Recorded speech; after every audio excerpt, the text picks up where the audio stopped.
The Bryant Estate ballroom glittered under crystal chandeliers, 250 guests draped in designer silk and practiced smiles. Champagne flutes caught the light like tiny stars scattered across white-clothed tables. Everyone who mattered in Northern California wine country society had made the drive from San Francisco. Tech moguls, real estate titans, old money families whose names appeared on hospital wings and university buildings, the kind of people who measured worth in zeros and connections. When Madison Bryant walked through the arched entrance, conversations stuttered. Not because of her dress, elegant navy blue, understated in a room of peacocks, but because of the man beside her. He wore a gray suit that had seen better years. No cufflinks glinted at his wrists, no watch that cost more than a car payment. His shoes were polished, but worn at the heels. He looked like someone who'd wandered in from a coffee shop on the wrong side of town. Someone who'd missed the memo about what black tie optional actually meant in circles like these. Whispers rippled outward like stones dropped in still water. Eyes tracked their movement across the polished marble floor with the particular intensity of people who'd built their lives around knowing exactly where everyone belonged in the social hierarchy. And this man clearly didn't belong here. Madison's fingers tightened on his arm just slightly, a silent acknowledgement of the judgment pressing in from all sides. At the altar, Tyler Chambers stood beside his bride, Paige Bryant. The officiant droned through the ceremony's opening words, voice carrying the practiced cadence of someone who'd performed this ritual 1,000 times. Tyler smiled at his future wife, radiant in her Vera Wang gown, but his gaze drifted over her shoulder, a habit born from years of watching rooms, reading crowds, looking for opportunities even in moments that should have been purely personal. His eyes landed on the man in the gray suit. Color drained from Tyler's face like water from a broken glass. His lips hovered an inch from Paige's, frozen in the moment before the kiss that would seal their union. But he wasn't looking at his bride anymore. He released her hands and stepped back from the altar. The ballroom held its breath. But that moment, the one where everything shattered, came 6 hours later, 4 weeks before the wedding. Garrett Wells sat in the corner booth of Oakwood Cafe, tucked between a vintage bookstore and an artisan bakery on Maple Street in Portland's quiet Burnside district. The cafe smelled like old paper and espresso, a combination that settled into your clothes and stayed there, becoming part of the fabric of your day, whether you wanted it to or not. Tuesday morning, 8:30. The place was nearly empty, except for a college student typing furiously near the window, fingers flying across the keyboard with the desperate energy of someone facing a deadline, and an older man working through the crossword puzzle by the register, reading glasses perched on the end of his nose. Garrett came here every Tuesday and Thursday morning after dropping his daughter at school during the weeks she stayed with him. The routine had become sacred over the past year, not because the coffee was exceptional or the atmosphere particularly welcoming, but because nobody here knew who he was. Nobody asked questions. Nobody wanted anything. He had a paperback open in front of him, something about Cold War espionage, but the words blurred together on the page. Mostly, he just sat, existed, let the world move around him without demanding he participate. The book was a prop, really, a signal that he preferred solitude, that the empty seat across from him should stay empty. 12 years ago, Garrett had been someone else entirely. 12 years ago, his name had appeared in Forbes. Business schools taught case studies about his decisions. Entrepreneurs pitched him in elevators, at charity galas, at his daughter's preschool pickup. His phone had never stopped ringing. His calendar had never had empty spaces. His life had never been his own. Garrett Wells III, founder and CEO of Wells Capital, the venture capitalist with the Midas touch, The man who could turn a garage startup into a billion-dollar empire with a single phone call and a signed term sheet. Then his marriage had fallen apart. Not dramatically, not with infidelity or scandal, but slowly, like a building settling on a cracked foundation, until one day you realized the whole structure was unsalvageable. Jessica had loved what his success could buy: the house in Atherton, the invitations to exclusive events, the social currency that came with being Mrs. Garrett Wells III. But she'd stopped loving him somewhere along the way, if she ever really had. When their daughter Harper was 2 years old, Garrett had discovered Jessica had committed $50 million of their fund to a startup he'd explicitly rejected, not because the business model was sound, but because the founder was married to one of her closest friends. The company had collapsed 6 months later, taking their money and a significant chunk of Wells Capital's reputation with it. He'd confronted her. She told him he was being selfish, that he owed it to Harper to give her the world. But when Garrett looked at his 2-year-old daughter, all he saw was a future where she'd be valued for her last name instead of who she was as a person. So he'd filed for divorce, walked away from Wells Capital, changed his name legally from Garrett Wells III to just Garrett Wells, dropped the suffix that connected him to his grandfather's legacy, to the weight of expectations that came with being third-generation money. He'd started investing under the pseudonym J. Parker, using his mother's maiden name, so he could keep doing what he was good at without being a public figure. Jessica had gotten the San Francisco house, the social circle, everything she wanted. Garrett had gotten primary custody of Harper and anonymity. Harper stayed with her mother every other week because Garrett wouldn't take his daughter away from her mother, even if they had vastly different values about what mattered in life. Jessica had remarried within 2 years, another venture capitalist, even wealthier than Garrett had been. Harper went to private school, had everything money could buy. And Garrett lived here, in a modest 2-bedroom apartment in Portland, trying to give his daughter at least one parent who valued her for more than her potential to enhance their social status. The barista, a woman in her mid-20s with purple-streaked hair and an eyebrow piercing, approached his booth with a coffee pot. "Refill, gray suit guy?" Garrett nodded. She'd been calling him that for months. He'd never corrected her with his actual name, and she'd never asked for it. It was perfect. "Quiet morning," she observed, topping off his cup. "Best kind," Garrett replied. She grinned and moved on to bother the crossword enthusiast.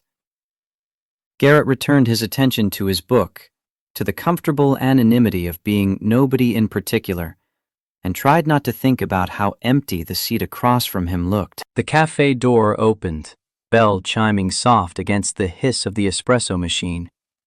A woman walked in, 40-something, maybe late 30s, dark hair pulled back in a simple ponytail, jeans that looked expensive but weren't ostentatious about it, a loose gray sweater that had seen enough wear to be a favorite rather than a fashion statement. No makeup that Garrett could detect. No jewelry except a simple watch, functional, not luxury brand. She looked tired. Not the kind of exhaustion that came from a bad night's sleep, but the kind that came from carrying weight nobody else could see, from fighting battles that left no visible scars. She ordered black coffee at the counter, no milk, no sugar, no complicated modifications, and then, without asking permission or making eye contact, sat at the table directly across from his booth. Garrett glanced up briefly. Their eyes met for half a second, a mutual acknowledgement that meant nothing and everything. Two people who understood that sometimes you needed to be alone in the presence of another human being, that solitude and isolation weren't the same thing. Then he went back to his book, and she stared out the window at the gray Portland morning, and neither of them said a word. That was how it started. No introduction, no conversation, just two people occupying the same quiet space because the world outside was too loud and demanding. And this corner of Oakwood Cafe offered something increasingly rare: the permission to simply exist without performance. She came back the following Tuesday. Same table, same black coffee, same tired eyes. This time she brought a laptop and worked in silence, fingers moving across the keyboard with the efficiency of someone who'd answered the same emails 1,000 times before. Garrett didn't ask what she did. She didn't ask what he was reading. The unspoken agreement held. By the third week, Garrett found himself arriving a few minutes earlier than usual. He wouldn't have admitted why, even to himself, but the truth was there in the slight disappointment he felt on the days she didn't show up, in the way his posture relaxed when she did. The woman, still nameless, still a stranger, had become part of the landscape, a fixture as reliable as the burnt smell from the bakery next door, or the way sunlight never quite reached his corner booth, no matter the time of day. Thursday of week 3, she forgot her laptop charger. Her computer died halfway through whatever she was working on. She sighed, the sound carrying more weight than a simple technical frustration should, and closed the laptop with the careful precision of someone exercising tremendous restraint. She leaned back in her chair with the posture of someone who'd just lost a battle they fought every single day. Garrett kept his eyes on his book, but he could feel her restlessness bleeding across the narrow space between their tables, could sense the shift in the air, the way her presence changed from peaceful to agitated in the span of a few breaths. Her voice cut through the silence, quiet but deliberate. "Do you ever feel like the world is too loud?" She wasn't looking at him. Her gaze stayed fixed on her empty coffee cup, turning it slowly between her hands, watching the dregs of liquid swirl at the bottom. Garrett set his book down, carefully marking his page even though he hadn't absorbed a single word in the past 20 minutes. "Every day." She smiled, barely, a crack in the careful facade she'd been maintaining since the first time she'd walked through that door. "Good. I thought it was just me." That was the first real thing they said to each other. Her name was Madison. She didn't offer a last name, and Garrett didn't provide his. She told him she worked in real estate, vague enough to mean anything, specific enough to feel like truth. He said he did consulting in the financial sector, which was technically accurate if you counted anonymous venture capital investments as consulting. They talked about books she'd read years ago but remembered fondly, about the way Portland rain felt different than rain anywhere else, heavier somehow, more present, about the small frustrations of modern life, automated phone systems that trapped you in loops, traffic that made no sense, coffee that cost too much and tasted like cardboard. Nothing important. Nothing that required honesty beyond the surface. And it felt like the first genuine conversation Garrett had experienced in 12 years. After that, the pattern solidified. Tuesdays and Thursdays, same corner of Oakwood Cafe, same rhythm of comfortable silence, punctuated by occasional words. Madison never wore anything expensive, never mentioned money or business beyond the vague real estate label. Garrett never mentioned his daughter, his past, the life he'd left behind in Silicon Valley. They existed in a bubble, protected from context. And for the first time since his divorce, Garrett felt something like peace. One Thursday in the 4th week, Madison showed up looking worse than usual. She dropped into her chair like gravity had doubled overnight, rubbed her face with both hands, the gesture carrying the weight of someone who'd reached the absolute end of their rope. She ordered 2 shots of espresso instead of her usual black coffee, and the barista raised an eyebrow but didn't comment. Garrett waited. That was their way, offering space, not demanding explanations. If she wanted to talk, she'd talk. If she didn't, the silence would hold them both. But she kept talking anyway. My family thinks I don't have a life. Madison's voice was flat, exhausted. They're right, but the second I try to do something for myself, they have opinions about it.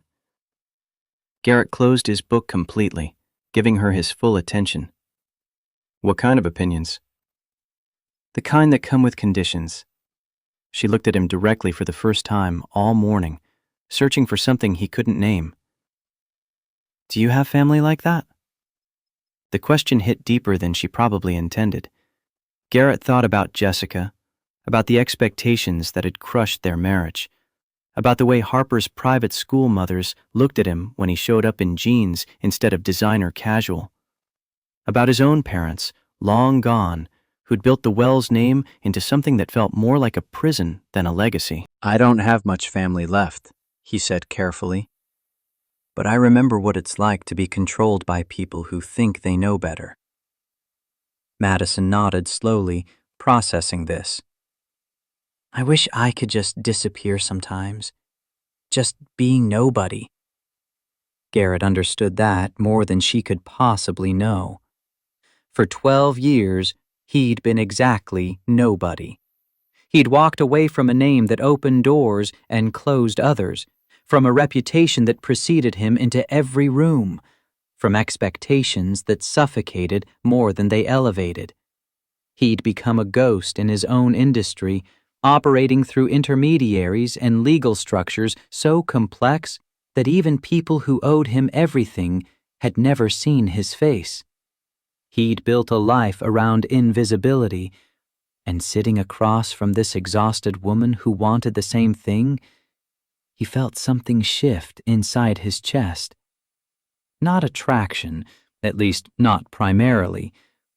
More like recognition. She was running from the same thing he'd been running from, just coming at it from a different angle. Sometimes disappearing is the only way to find out who you really are, Garrett said quietly. Madison's eyes met his, and for a moment, the cafe and the other customers and the whole damn world fell away. It was just the two of them. Two people who understood what it meant to be suffocated by other people's expectations, by the weight of names and legacies, and the assumption that your worth could be measured in zeros and social connections. Is that what you did? She asked. Disappeared? In a way. Did it work? Garrett looked at her, really looked at her, and realized that for the first time in over a decade, he was having a conversation with someone who saw him as just Garrett. Not Garrett Wells III, not the founder of Wells Capital, not the man who could make or break a startup with a single investment decision. Just Garrett.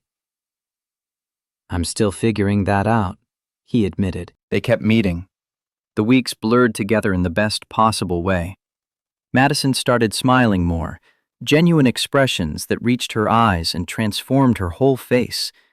She laughed at his dry observations about the other cafe regulars, at the way the barista always spelled names wrong on purpose, just to see if anyone would correct her. Nobody ever did. Garrett found himself looking forward to Tuesdays and Thursdays in a way he hadn't looked forward to anything since Harper was small enough to ride on his shoulders, before she'd become a teenager with her own complex inner world that sometimes felt impenetrable even to him. Madison made him feel normal, not wealthy, not powerful, not burdened by the weight of decisions that affected hundreds of people he'd never meet. Just normal. Just a guy who liked books and bad coffee and quiet mornings in corner booths. She made him feel seen without knowing anything real about him, which should have been a warning. Friday evening, Garrett sat in his modest apartment, 2 bedrooms, decent light, furniture from estate sales and secondhand stores, because buying new felt wasteful when perfectly good things already existed. His daughter sprawled on the couch, phone in hand, but attention focused on him with the laser precision only teenagers could manage. Harper was 14, going on 40. Observant in ways that unnerved him sometimes. She had her mother's eyes, the same deep brown that could see straight through bullshit, but his tendency toward brutal honesty. She set her phone down with the deliberate care of someone preparing to say something important. "You sound different lately." Garrett looked up from the dinner he was preparing. Stir-fry. Simple. Using vegetables from the farmer's market because Harper had recently decided she cared about sustainable agriculture. And Garrett was trying to support that, even if it meant his grocery bill had doubled. Different how? Happy different. She tilted her head, studying him like a puzzle she was determined to solve. "You met someone." Garrett kept his hands busy, chopping bell peppers into uniform strips with the knife skills he'd learned from a YouTube video years ago. "Just a friend. Someone who doesn't know anything about before." "Good." Harper pulled her knees up to her chest, settling into the couch cushions. "You deserve that, Dad." But her expression shifted, something darker creeping in around the edges of her smile. Something that looked uncomfortably like worry. "What happens when she finds out?" Garrett's knife paused mid-cut. "She won't. That's the point." "Dad." Harper's voice carried that particular tone she used when she thought he was being deliberately obtuse, when she was about to explain something obvious that he was willfully ignoring. "If you really like her, she needs to know who you are." "She knows who I am. The me that matters." His daughter gave him a look that made him feel like the child in the room. "Does she? Or does she just know the version you're showing her?" The question sat between them, heavy and uncomfortable. Garrett wanted to argue, to explain that there was no real difference between Garrett the cafe regular and Garrett the anonymous investor who'd reshaped Silicon Valley from the shadows. But Harper had met enough of her mother's society friends to know exactly how people changed when they learned about money. She didn't want him hurt. But she also knew secrets had consequences. They ate dinner in relative silence after that, talking about her homework and the drama with her friend group and whether she should try out for the soccer team. Normal things, safe things, but the question lingered in the air between them, unspoken but present. What happens when she finds out? Thursday of week 5, Madison didn't show up. Garrett waited an hour, telling himself it didn't matter. People had lives. Meetings ran long. Unexpected emergencies happened. Maybe she'd simply decided not to come, had found something better to do with her Tuesday and Thursday mornings than sit in a cafe with a man she barely knew. But the cafe felt different without her. The silence pressed down instead of offering relief. The empty table across from him felt accusatory, like it was judging him for caring about the absence of someone who was, technically, still a stranger.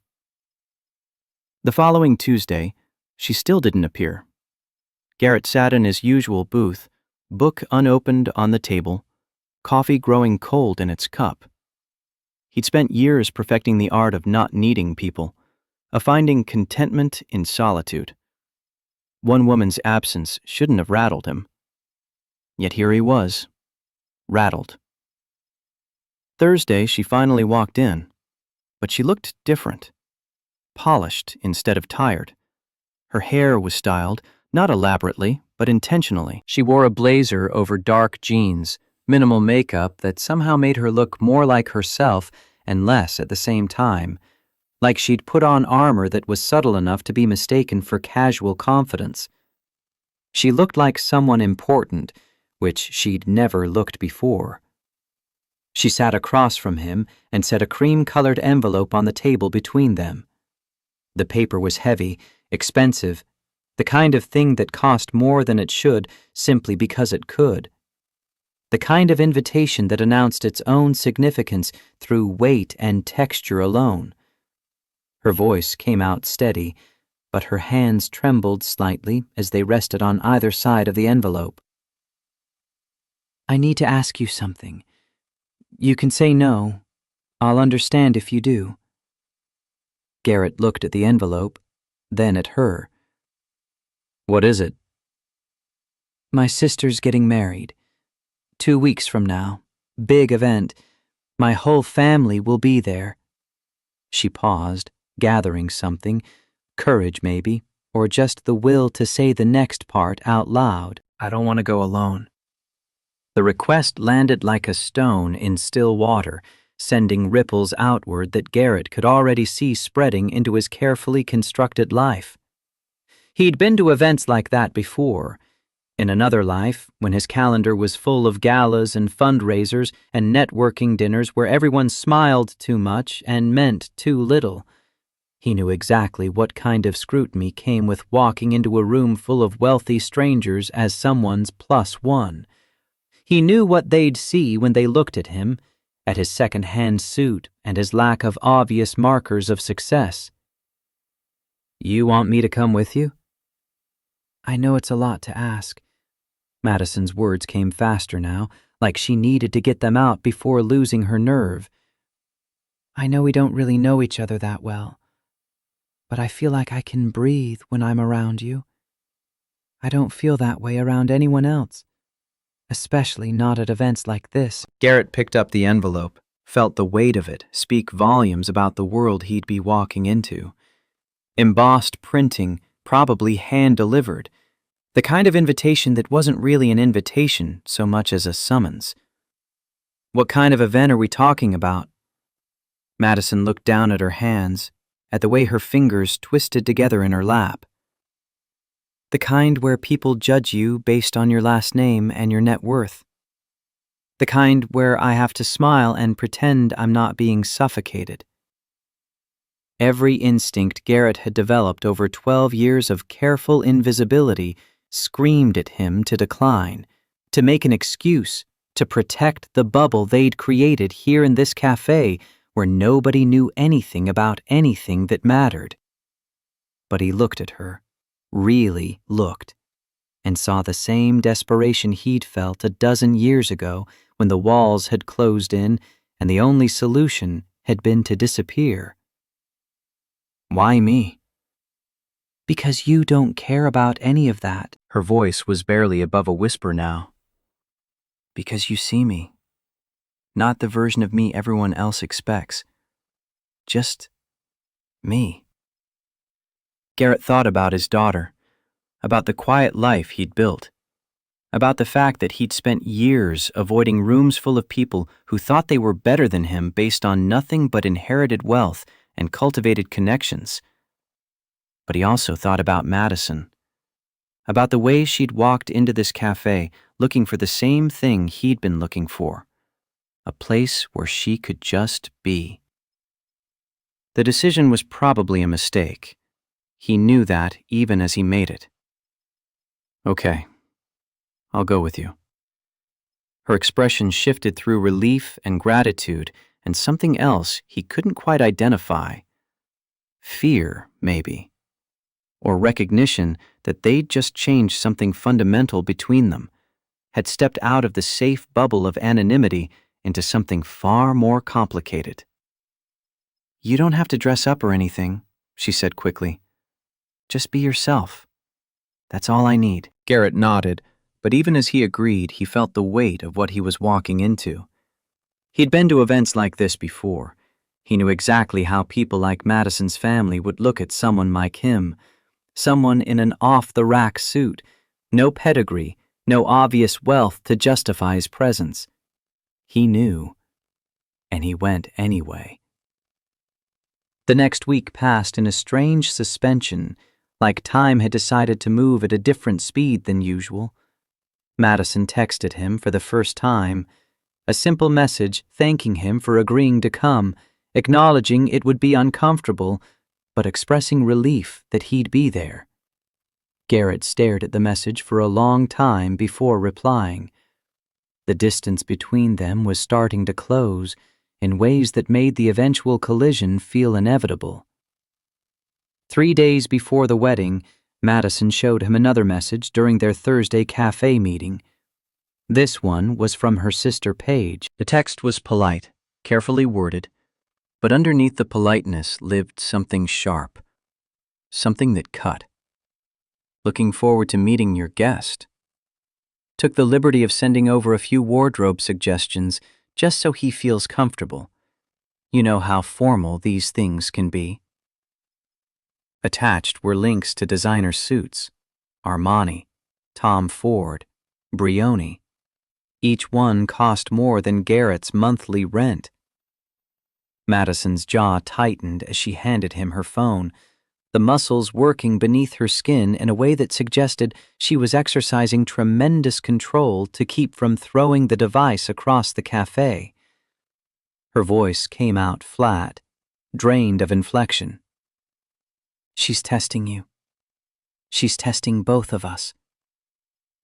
Garrett looked at the links, at the casual cruelty of suggesting he needed to be dressed differently to be acceptable, at the assumption that he couldn't afford these things himself, or that if he could, he'd somehow failed by choosing not to buy them. He handed the phone back. I'll wear what I always wear. If that's a problem for her, she can take it up with you. Something flickered across Madison's face, gratitude mixed with apprehension, relief tangled with worry. They're going to judge you. I know. They're going to make you feel like you don't belong. I know that too. She studied him for a long moment, this woman he barely knew, but somehow understood on a level that defied the brevity of their acquaintance. Then why are you still coming? Garrett thought about it. Really thought about it. About the cafe, about the way Madison's shoulders relaxed when she sat across from him, about the fact that she'd trusted him with something real in a world that seemed to trade only in performance and pretense. Because you asked, he said simply, and because I know what it's like to be controlled by people who think they know better. The answer seemed to satisfy something in her, though the worry didn't fully leave her eyes. It probably wouldn't, he realized, until this whole thing was over. Maybe not even then. That night, Garrett called Harper. She was at her mother's place in San Francisco, the house he used to live in back when his life had been completely different. The custody arrangement gave him alternating weeks, which meant constant transitions, but it also meant Harper got to experience both worlds, the quiet Portland life he'd built and the society circles her mother still moved through. His daughter picked up on the second ring. Hey, Dad. Hey, sweetheart. How's your week going? They talked about school, about her friends, about the drama that seemed to consume teenage lives with an intensity that felt both trivial and desperately important. Garrett listened, asked questions, tried to be present even though his mind kept drifting back to the wedding invitation sitting on his kitchen counter. Then Harper's tone shifted, became more focused. So, who is she? Garrett should have known better than to think he could hide anything from his daughter. What makes you think there's a she? Dad, come on. Harper's voice carried affectionate exasperation. You've been different, lighter. I can hear it even over the phone. He found himself smiling, despite the complexity of the situation. I met someone at the cafe I go to. She invited me to a family wedding. Dad, that's great! The enthusiasm in Harper's voice was genuine, which made what came next harder. Why do you sound worried? Her family is wealthy, traditional. I'm not sure they'll approve of someone like me. Harper laughed, the sound sharp with irony. Someone like you? Dad, you're literally— She doesn't know about that, Garrett interrupted, and I want to keep it that way.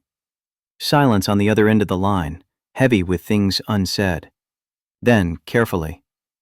But Dad, if you really like her, she needs to know who you are. She knows who I am, the me that matters. Does she? Harper's voice softened, but the question cut deep. Or does she just know the version you're showing her? It was the same question she'd asked before, but it hit differently now. Now there was a wedding invitation. Now there were designer suit links. Now there were only 2 days left to change his mind. I've seen how people change when they find out about money, Harper. Your mother's friends, the families at your school, they look at you differently. They want different things. Mom wasn't like that at first, though, was she? The observation stung because it was accurate. Jessica had fallen in love with Garrett Wells, the grad student, the guy with big ideas and bigger ambition, but a bank account that could barely cover rent. It was only later, after success came and the money followed, that she'd fallen in love with the lifestyle instead of the person. No, Garrett admitted. She wasn't. So maybe this woman won't be either. Maybe she'll be different. Garrett wanted to believe that, wanted it more than he'd wanted anything in years. But 12 years of careful isolation had taught him that wanting something didn't make it true. They talked a while longer before saying goodnight. After hanging up, Garrett sat in his small apartment and looked at the gray suit hanging in his closet. Clean, well-fitted, unremarkable. The suit of someone who didn't matter, which was exactly what he'd wanted to be for 12 years. Saturday morning arrived too quickly. Garrett put on the gray suit, looked at himself in the bathroom mirror, and saw exactly what Madison's family would see. A man who didn't belong in their world. A man who'd wandered into the wrong event, who'd somehow convinced their daughter to bring him despite his obvious unsuitability. But he'd promised. And unlike many things in his life, his word still meant something. Madison picked him up in a car that cost more than his annual rent, sleek black Mercedes S-Class with a driver in a crisp uniform who opened the door for them without making eye contact. The first real display of wealth, and it made the gulf between their worlds suddenly, painfully visible. She looked beautiful. Her dress was elegant navy blue, simple lines that probably cost more than they appeared to, the kind of understated luxury that only people with real money understood. Her hair was styled in soft waves, makeup understated but professional, applied with the kind of skill that suggested either expensive help or years of practice. She looked like someone important, which she'd carefully avoided looking like at the cafe. She smiled when she saw him, but tension lived behind her eyes. "You look great." Garrett climbed into the car, settling into leather seats that probably cost more than his entire furniture collection. The new car smell was overwhelming, artificial. "You look nervous." "I am." They didn't talk much during the drive. The landscape shifted from Portland's urban density to rural highways lined with pine trees, then to the kind of private estate that required an invitation just to find. The kind of place that didn't appear on GPS, that existed in a world parallel to the one most people inhabited. Bryant Estate sat at the end of a tree-lined drive, all stone and glass and careful architecture that whispered old money without shouting it. The kind of place that had been designed to impress without seeming to try, which was perhaps the most impressive thing of all. Garrett had been in places like this before, had owned a place not dissimilar back when his name appeared on Forbes lists and industry publications. He knew the language of wealth, the performance of it, the subtle signals that separated old money from new money from no money at all. He just hadn't spoken it in a very long time. As they approached the entrance, Madison took his hand. Her grip was tight, almost desperate, fingers interlacing with his in a way that suggested she was holding on for dear life. "Whatever happens today," she said quietly, "I'm glad you're here." Garrett looked at her, at this woman who'd found him in a cafe and decided he was worth knowing without knowing anything real about him, and felt the weight of the deception settling into his bones like cold water. Me too. But the thought that followed, unbidden and unwelcome. She won't be glad in a few hours. The valet took the car keys with practiced efficiency. Garrett and Madison walked through the entrance into a world of marble fountains and designer gowns and practiced smiles that meant everything and nothing. Every head turned. Conversations stuttered mid-sentence. Eyes tracked their movement with the subtle aggression of people accustomed to judging worth at a glance, to making instantaneous calculations about who mattered and who didn't. A man in a suit that cost $5,000 looked Garrett up and down, expression carefully neutral, but message crystal clear. You don't belong here. A woman in pearls and Chanel whispered to her companion, hand partially covering her mouth, but not enough to hide the smirk. Garrett couldn't hear the words, but he could imagine them easily enough, could fill in the blanks based on a dozen similar events he'd attended years ago, back when he'd been on the other side of the judgment. Madison's fingers tightened on Garrett's arm. Ignore them. I am. But he wasn't. He saw every look, felt every judgment, cataloged every moment of casual cruelty that wealthy people inflicted without even realizing they were doing it. Because to them, this wasn't cruelty. This was simply order, the natural hierarchy of the world, and he was disrupting it by existing in their space without the proper credentials, without the visible markers of success that would justify his presence. They found seats near the front. Third row, which Madison's mother had apparently deemed appropriate for her eldest daughter and the unsuitable date she'd brought. Not front row, where family belonged, but close enough to maintain appearances, close enough that everyone could see them, could continue their assessments and whispered judgments. Eleanor Bryant sat in the first row, silver hair perfectly coiffed, posture rigid with the kind of control that came from decades of social performance. She glanced back once, eyes sweeping over Garrett with the efficiency of someone conducting an audit. Her expression remained neutral, but Garrett had spent enough years in boardrooms to recognize assessment when he saw it. He'd been weighed and found wanting before they'd even spoken a single word. The ceremony began. 250 guests settled into manufactured reverence, the kind of quiet that descended over crowds at weddings and funerals, events where social convention demanded a performance of solemnity, regardless of actual feeling. The officiant spoke about love and commitment in words that had been spoken at 1,000 weddings and would be spoken at 1,000 more. Generic enough to apply to anyone, specific enough to sound personal if you weren't listening too closely. Paige Bryant walked down the aisle in her elaborate gown, looking like every bride looked, beautiful and terrified and certain all at once. The dress was Vera Wang, obviously, probably cost more than Garrett's car. The train stretched behind her like a river of white silk, held by two small flower girls who took their job with the utmost seriousness. Tyler Chambers waited at the altar in a custom Tom Ford tuxedo, his expression carefully composed. He looked successful, which he was, looked confident, which he'd earned, looked happy, which Garrett hoped was genuine and not just another performance in a day full of them. Garrett had never seen Tyler Chambers' face before today. They'd communicated exclusively through lawyers and intermediaries for 3 years. That had been the agreement. Complete anonymity in exchange for the capital that saved Chambers Biosystems from bankruptcy. $18 million transferred through a maze of LLCs and offshore accounts, all leading back to the pseudonym J. Parker.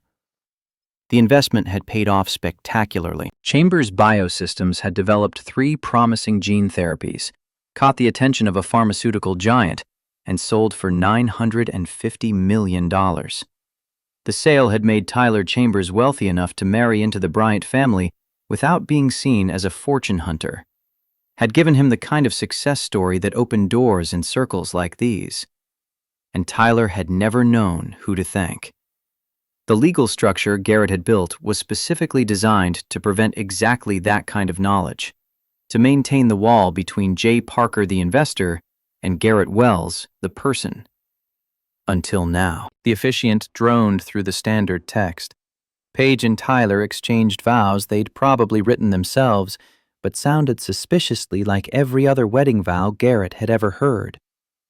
The moment approached when the groom would kiss the bride and 250 people would applaud and pretend they believed in forever.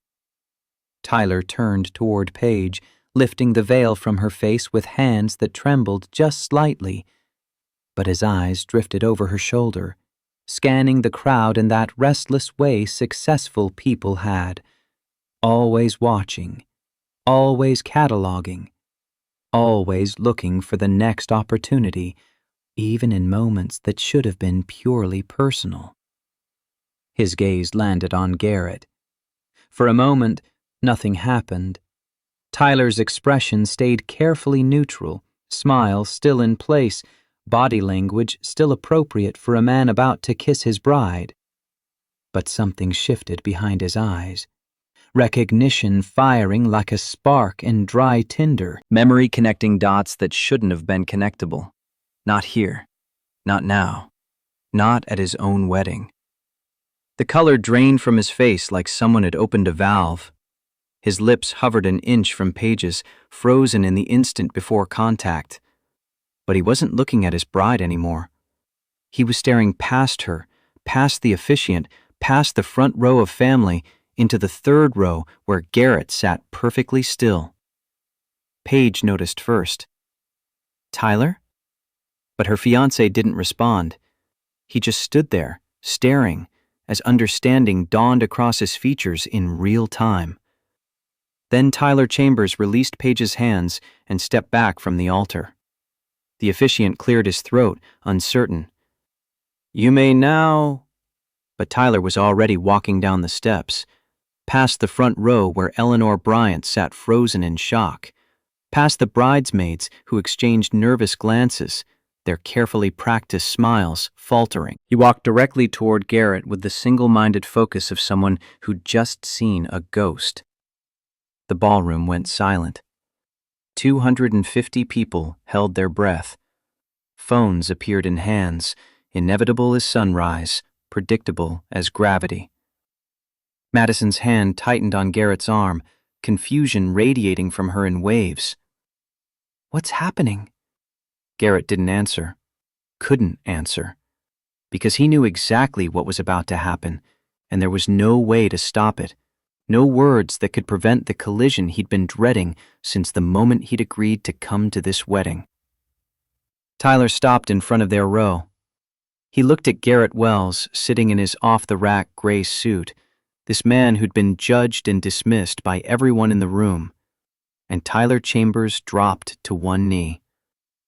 The word came out quiet but clear, cutting through the silence like a blade. Sir? Madison stared at Tyler, then at Garrett, trying to understand what was happening. Around them, phones appeared in more hands. Guests leaned forward in their seats. The moment crystallized into something that would be remembered, discussed, dissected, for years to come in the circles these people traveled. Tyler's voice shook slightly, but the words came out clear enough for the front rows to hear. 3 years ago, you saved my company. The whispers started immediately, rolling through the ballroom like thunder in the distance, growing louder as they spread. When every investor had walked away, Tyler continued, his eyes locked on Garrett's face with an intensity that bordered on worship. When I was 90 days from bankruptcy, when the banks wouldn't touch me, you believed in me. Garrett sat perfectly still, his expression unreadable, even as his carefully constructed world collapsed around him like a building in slow motion. Every beam supporting his anonymity cracking, every wall he'd built over 12 years crumbling to dust. You gave me $18 million when no one else would risk a dime. The whispers grew louder. Guests turned to each other, phones already pulled out, already recording, already capturing this moment for posterity and social media and whatever currency viral moments held in their world. Tyler's voice carried more confidence now, addressing not just Garrett, but the entire room. If it weren't for you, I wouldn't be standing here today. I wouldn't have any of this. Chambers Biosystems, this wedding, this life. His voice cracked with emotion. I owe you everything. Someone in the back said the name first, tentative, questioning. J. Parker? Then others picked it up, passed it forward like a relay race, the name gaining momentum until it became a wave crashing over the careful order of the ceremony. That's J. Parker? The J. Parker? Oh my God, it's really him? Tyler straightened but didn't stand, still on one knee in a posture of supplication that made Garrett profoundly uncomfortable. Tyler addressed the room now instead of just Garrett, his voice carrying the weight of genuine emotion, gratitude so deep it bordered on religious fervor.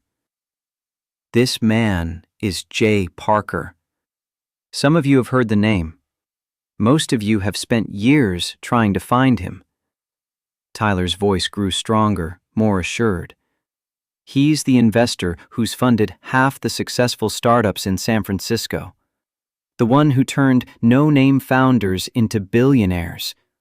The one who built empires from nothing and never asked for credit or recognition or even a meeting. The ballroom erupted. People stood from their seats, phones recorded from every angle. Eleanor Bryant's hand flew to her mouth, her carefully maintained composure shattering. Paige remained frozen at the altar, bouquet hanging limp in her hands, her wedding dress suddenly seeming irrelevant to the drama unfolding in the third row. Madison turned to Garrett, her face pale, blood draining from her cheeks in a way that reminded him of Tyler's reaction minutes earlier. Her voice came out barely above a whisper, but Garrett heard every syllable. J. Parker? Garrett finally moved, standing slowly. His hand slipped from Madison's grip as she pulled away, an instinctive recoil from something she didn't understand, from a person who'd suddenly become a stranger. He looked at Tyler with something close to exhaustion. This wasn't supposed to happen. Tyler shook his head, finally standing, his expensive tuxedo somehow looking rumpled despite being perfectly tailored. I know you don't want attention. I know you built your entire life around staying anonymous. His voice took on a pleading quality, but I couldn't let you sit here and be treated like you don't matter. Not after everything you've done. Not when I watched them look at you like you were nobody, when you're the reason I'm anybody at all. Garrett's jaw tightened. He glanced at Madison, saw her staring at him like he was a stranger, like he'd transformed into someone else in the space of 30 seconds, which, in her eyes, he had. We should go, Garrett said quietly. But before he could move, Eleanor Bryant was there. Eleanor Bryant had crossed the ballroom in seconds, heels clicking against marble with purpose and precision. She reached for Garrett's hand, her expression transformed into something warm and desperate, a complete 180 from the cold assessment she'd given him less than an hour ago. Mr. Parker, she breathed, and Garrett heard the difference in her voice immediately. No longer the barely concealed disdain of someone addressing her daughter's unsuitable date. Now it was the tone of someone who'd just discovered they'd insulted royalty. I had no idea. If I'd known, if any of us had known. Garrett pulled his hand back before she could grasp it. You didn't need to know. But we do now. Eleanor's smile was too wide, too eager, her eyes already calculating. And we're so honored to have you here. Please, you must stay for the reception. There are so many people here who would benefit from meeting you. So many opportunities for— No. Eleanor blinked, momentarily thrown by the simple refusal. She wasn't accustomed to being told no, Garrett realized, especially not in her own home, at her daughter's wedding, when she was offering what she clearly considered a tremendous privilege. "I'm sorry?" I said no.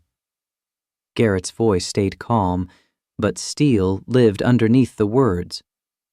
"I'm not staying, and I'm not interested in being introduced to anyone." He turned to Madison. She was still staring at him, her face a mixture of shock and hurt, and something that looked uncomfortably like betrayal. "We need to talk," Garrett said. Madison didn't move. When she spoke, her voice was barely audible. "You're Jay Parker?" "Yes." "The Jay Parker?" Her voice gained strength, though it trembled at the edges. "The one everyone's been trying to find for years? The phantom investor who's worth, what, $1 billion? I don't know, exactly. It was true. Garrett had stopped calculating his net worth years ago. It changed too much based on market fluctuations, on which companies succeeded and which failed. Around 800 million, probably, give or take. Her voice cracked. "Why didn't you tell me?" Garrett looked around the ballroom. Everyone was watching, listening, recording. He could feel the weight of their attention pressing down like a physical force, like the air itself had become heavier. Not here. But Madison wasn't done. Her shock was transforming into something sharper, more painful. "How long were you planning to keep this from me?" "I wasn't keeping it from you." Garrett gestured at the room, at the people already pulling out business cards, at Eleanor still hovering with that desperate smile, at the phones recording every word. "I was keeping it from this. This is why I left that world. This is why I don't tell people who I am." Madison's eyes glistened with tears she was clearly fighting to hold back. "But I'm not them." The words hung between them, an accusation and a plea and a question all at once. "I'm not—" She stopped, swallowed hard. "I thought we were honest with each other." Something cracked inside Garrett's chest, a fissure opening in the careful armor he'd built around his heart over 12 years of isolation. "We were," he said. But even as the words left his mouth, he knew they were insufficient. "No." Madison's voice shook. "We weren't. I told you everything about my family, about how suffocating my life is, about how I can't trust anyone because everyone wants something from me. Everyone sees the Bryant name and the money, and they stop seeing me." Her voice grew stronger, anger mixing with hurt. "And you just sat there and let me talk. You let me pour my heart out about not being able to trust people because of my wealth. And the whole time, you were richer than my entire family combined. You let me think you were different, that you understood what it was like to be normal, to want simplicity." "I do understand. Do you?" Madison's voice rose slightly, drawing even more attention from the surrounding guests. "Because right now, you feel like everyone else. Just another person with secrets. Just another man who lied to me." Paige was suddenly there, wedding dress rustling as she moved between them with the particular fury of someone whose moment had been completely hijacked. She looked between Madison and Garrett, her expression tight with the particular anger of a bride whose wedding ceremony had been interrupted for someone else's drama. "Can we not do this right now?" Paige's voice carried across the ballroom, sharp enough to cut. "This is my wedding." Madison turned on her sister with a vehemence that clearly surprised both of them. "Your wedding? Your wedding?" "Madison, where you and Mother spent the last 2 weeks making sure I knew Garrett wasn't good enough?" Madison's voice broke. "Where you sent me links to $1,000 suits because you were embarrassed by him? Where you made it crystal clear that my choice of date wasn't up to your standards?" Paige's face flushed red.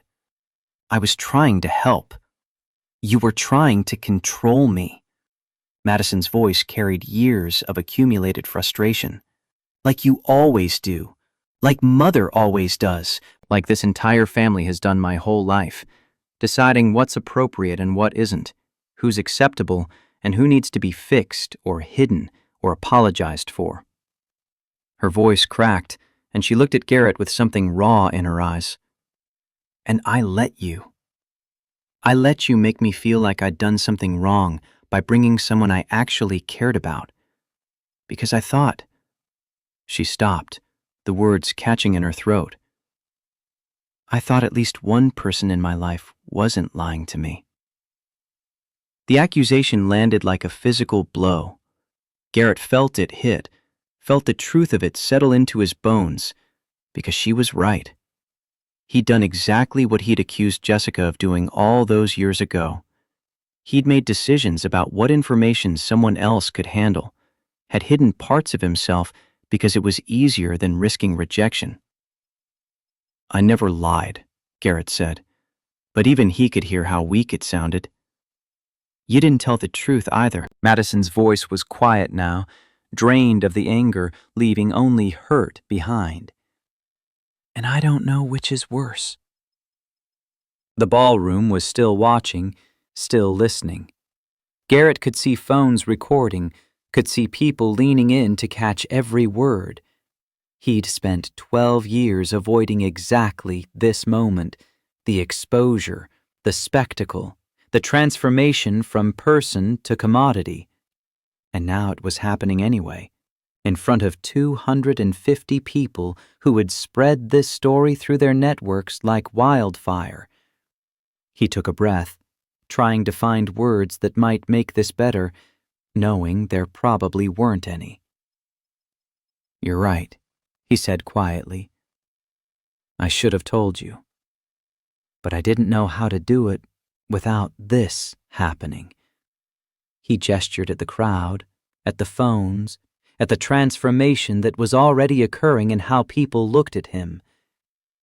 Without becoming a transaction.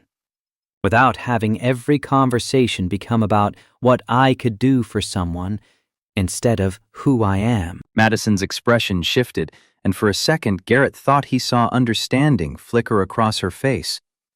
But then she shook her head. You didn't trust me, she said, and her voice carried a finality that made his chest tighten. That's what this comes down to. You thought I'd treat you differently if I knew. You thought I'd want something from you. Garrett didn't answer because she was right. That was exactly what he'd thought. What experience had trained him to think. What 12 years of watching people transform the moment they learned about money had taught him was inevitable. Madison stepped back, putting physical distance between them. I need some air. She walked away, navigating through the crowd with the practiced ease of someone who'd spent her whole life at events like this. Paige glared at Garrett for a long moment before hurrying after her sister, wedding dress trailing behind her. Eleanor stood frozen, clearly torn between comforting her daughters and pursuing the billionaire investor who'd just been exposed at her youngest daughter's wedding. Tyler approached slowly, guilt written across his features like a confession. I'm sorry, I didn't mean to... Garrett held up a hand. It's not your fault. I just wanted them to know. Tyler's voice was earnest, desperate for Garrett to understand. I wanted them to see who you really are, what you've done, how you've changed lives without asking for anything in return. Garrett looked at him, at this man who'd meant well, who'd been trying to defend him, who'd had no idea what he was destroying in the process. They don't see who I am, Garrett said quietly. They see what I can do for them. There's a difference. He turned and walked out of the ballroom. No one tried to stop him, but he could feel them watching, could feel the shift that had occurred in the room. He wasn't Garrett anymore. Wasn't the man in the gray suit who didn't belong. He was Jay Parker. And that name came with expectations he'd spent 12 years trying to escape. Outside, the night air was cold, carrying the sharp clarity that October brought to Northern California. Garrett found a bench near one of the decorative fountains and sat down, pulling out his phone before remembering it was dead. Battery drained sometime during the ceremony, which felt appropriate somehow. He could hear the murmur of the reception starting up again inside, people pretending nothing had happened while absolutely talking about nothing else. Conversations would be happening right now, he knew. Speculation about his net worth, his portfolio, which companies he'd invested in. People would be Googling him, finding old Forbes articles, pulling up the sparse information that existed about Wells Capital and J. Parker. His anonymity, carefully cultivated over 12 years, had evaporated in the space of Tyler's confession. Inside, Madison stood on the terrace overlooking the gardens, arms wrapped around herself against the October chill. She'd escaped the ballroom 20 minutes ago, unable to stomach another pitying look or whispered speculation about the man she'd brought. The man she'd thought she knew. Her phone buzzed for the 4th time in 10 minutes. Eleanor's name appeared on the screen again. Madison let it go to voicemail.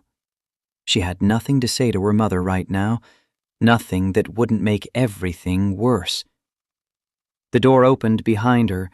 Paige appeared, still in her wedding gown, expression caught between concern and irritation, a mix that probably summarized how Paige had felt about Madison for most of their lives.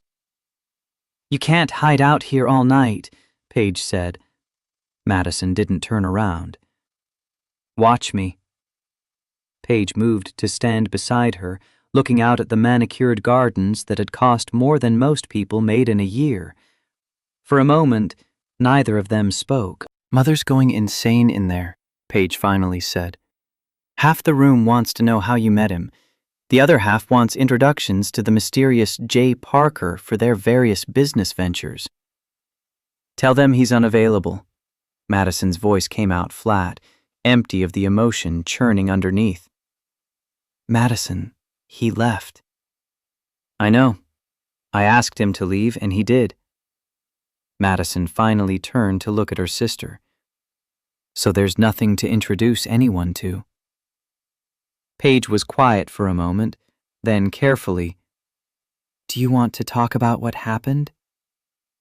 "You mean, do I want to discuss how the man I've been seeing for the past month turned out to be one of the wealthiest, most influential investors in the country?"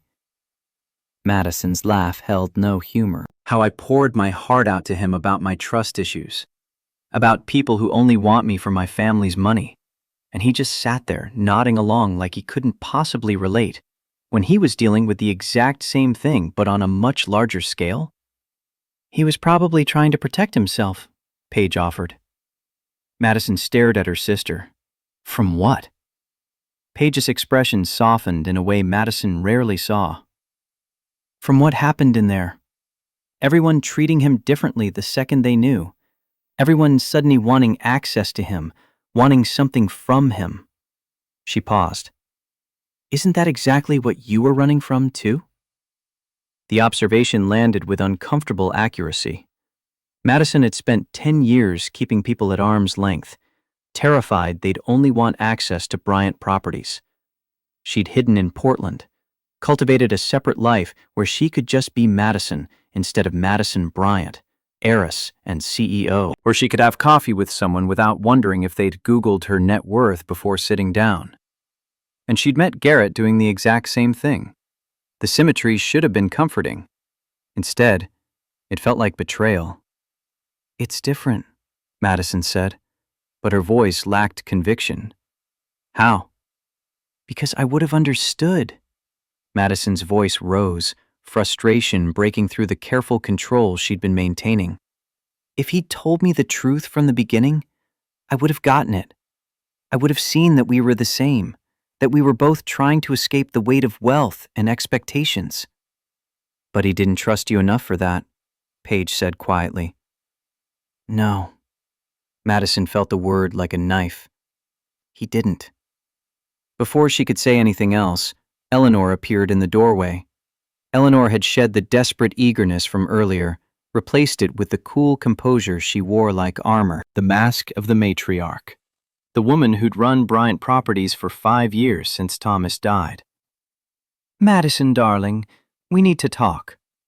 "Not now, Mother." "Yes, now." Eleanor stepped onto the terrace, closing the door behind her with a deliberate click.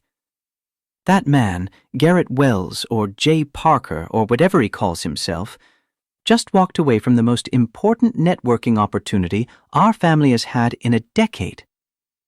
Madison stared at her mother, feeling something cold settle in her stomach. "Is that really what you think this is about?"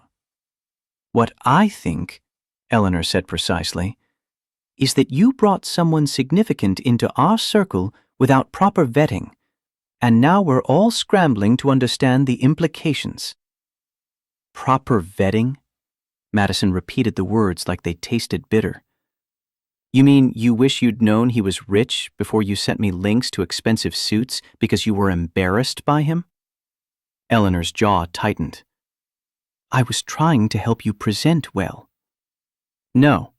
Madison moved toward the door, unable to stay in her mother's orbit another second.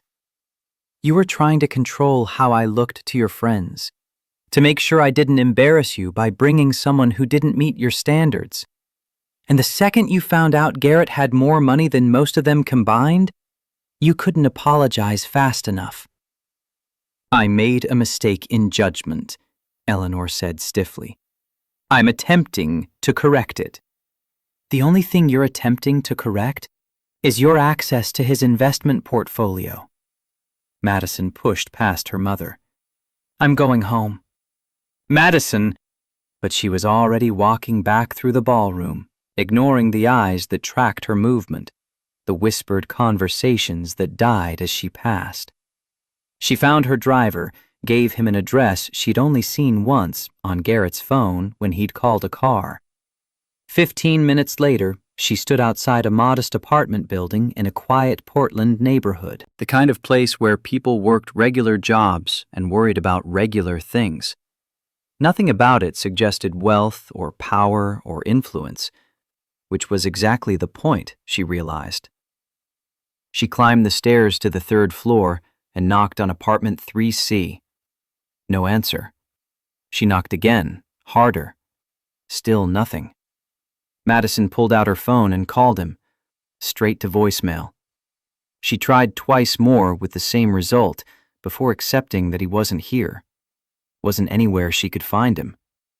She sat down on the floor outside his door, back against the wall, and let herself feel the full weight of what had happened. Garrett drove for 2 hours before his phone battery died, which felt appropriate.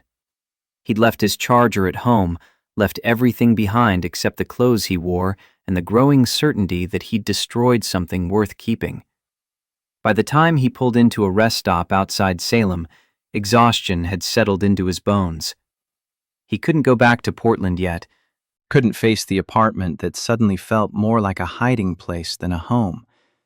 His laptop was in the trunk, always there, always connected through encrypted channels to the network of investments that comprised Jay Parker's empire. He'd maintained the fiction that he could separate Garrett Wells from his professional identity, but the truth was simpler.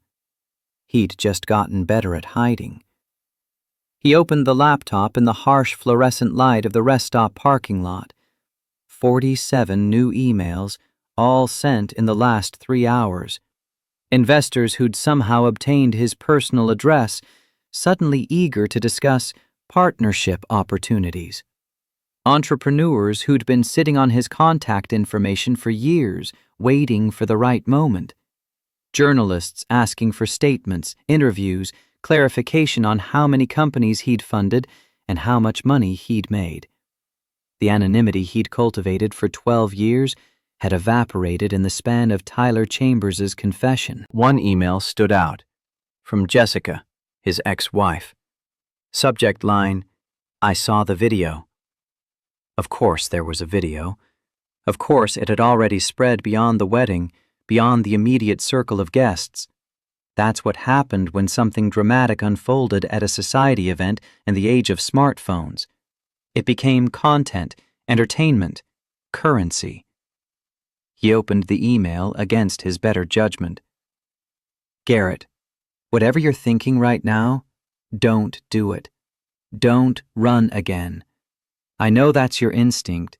It's always been your instinct. But running is what cost us our marriage. You can't keep hiding from who you are. Harper deserves a father who isn't afraid of being seen. And maybe this woman, whoever she is, deserves the same honesty. Jessica. Garrett closed the laptop. Jessica didn't get to have opinions about his choices anymore. She'd forfeited that right when she'd chosen the lifestyle over their family. But the word stuck anyway. Honesty. His phone remained dead. No way to call Harper to explain what had happened before she saw it online. No way to reach Madison, not that she'd answer anyway.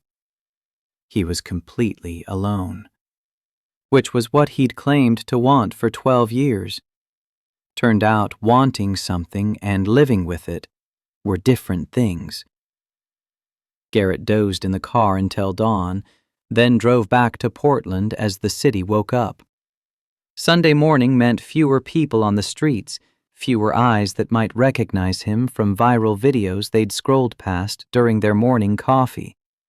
He made it to his apartment building without incident, climbed the stairs to the 3rd floor. Madison was sitting outside his door, asleep against the wall.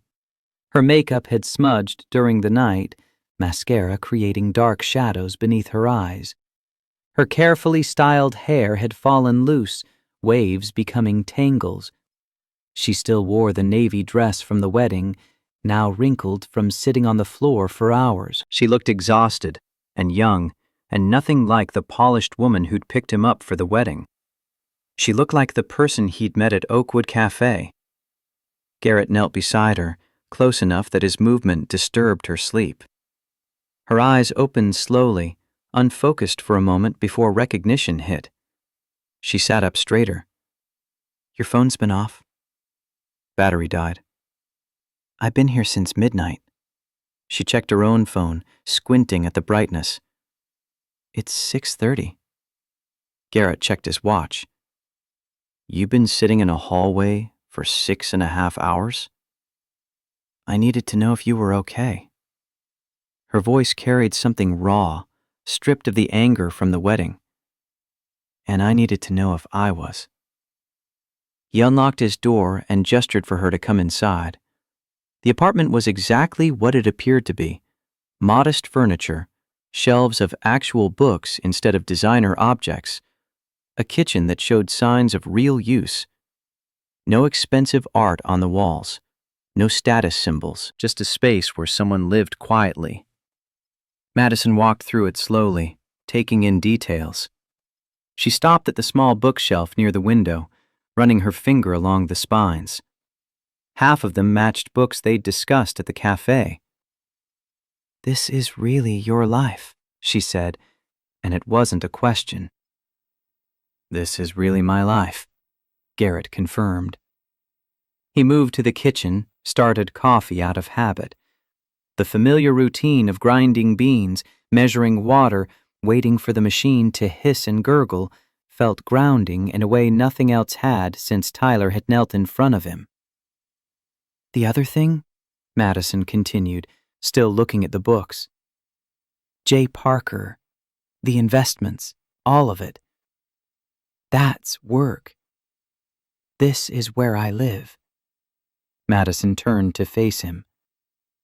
Tell me the whole story. Not the version you think I can handle, the actual truth. So Garrett did. He told her about meeting Jessica at Stanford, both of them young and ambitious and convinced they'd conquer the world together. About building Wells Capital from nothing, making smart bets that paid off exponentially, becoming the kind of success story that business schools taught as case studies. He told her about the slow realization that Jessica loved the lifestyle more than the life.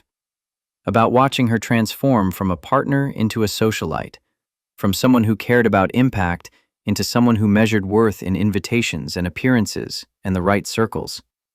He told her about Harper being born when he was 38, about the overwhelming desire to give his daughter something different than the world he'd built, about trying to pull back from the relentless pace, wanting to be present for bedtime stories and school plays instead of always chasing the next deal. And he told her about the breaking point. Discovering Jessica had committed $50 million of their fund to a startup he'd explicitly rejected, simply because the founder was married to her friend. The company had collapsed 6 months later, taking their money and their reputation with it. I confronted her, Garrett said, pouring coffee into 2 mugs.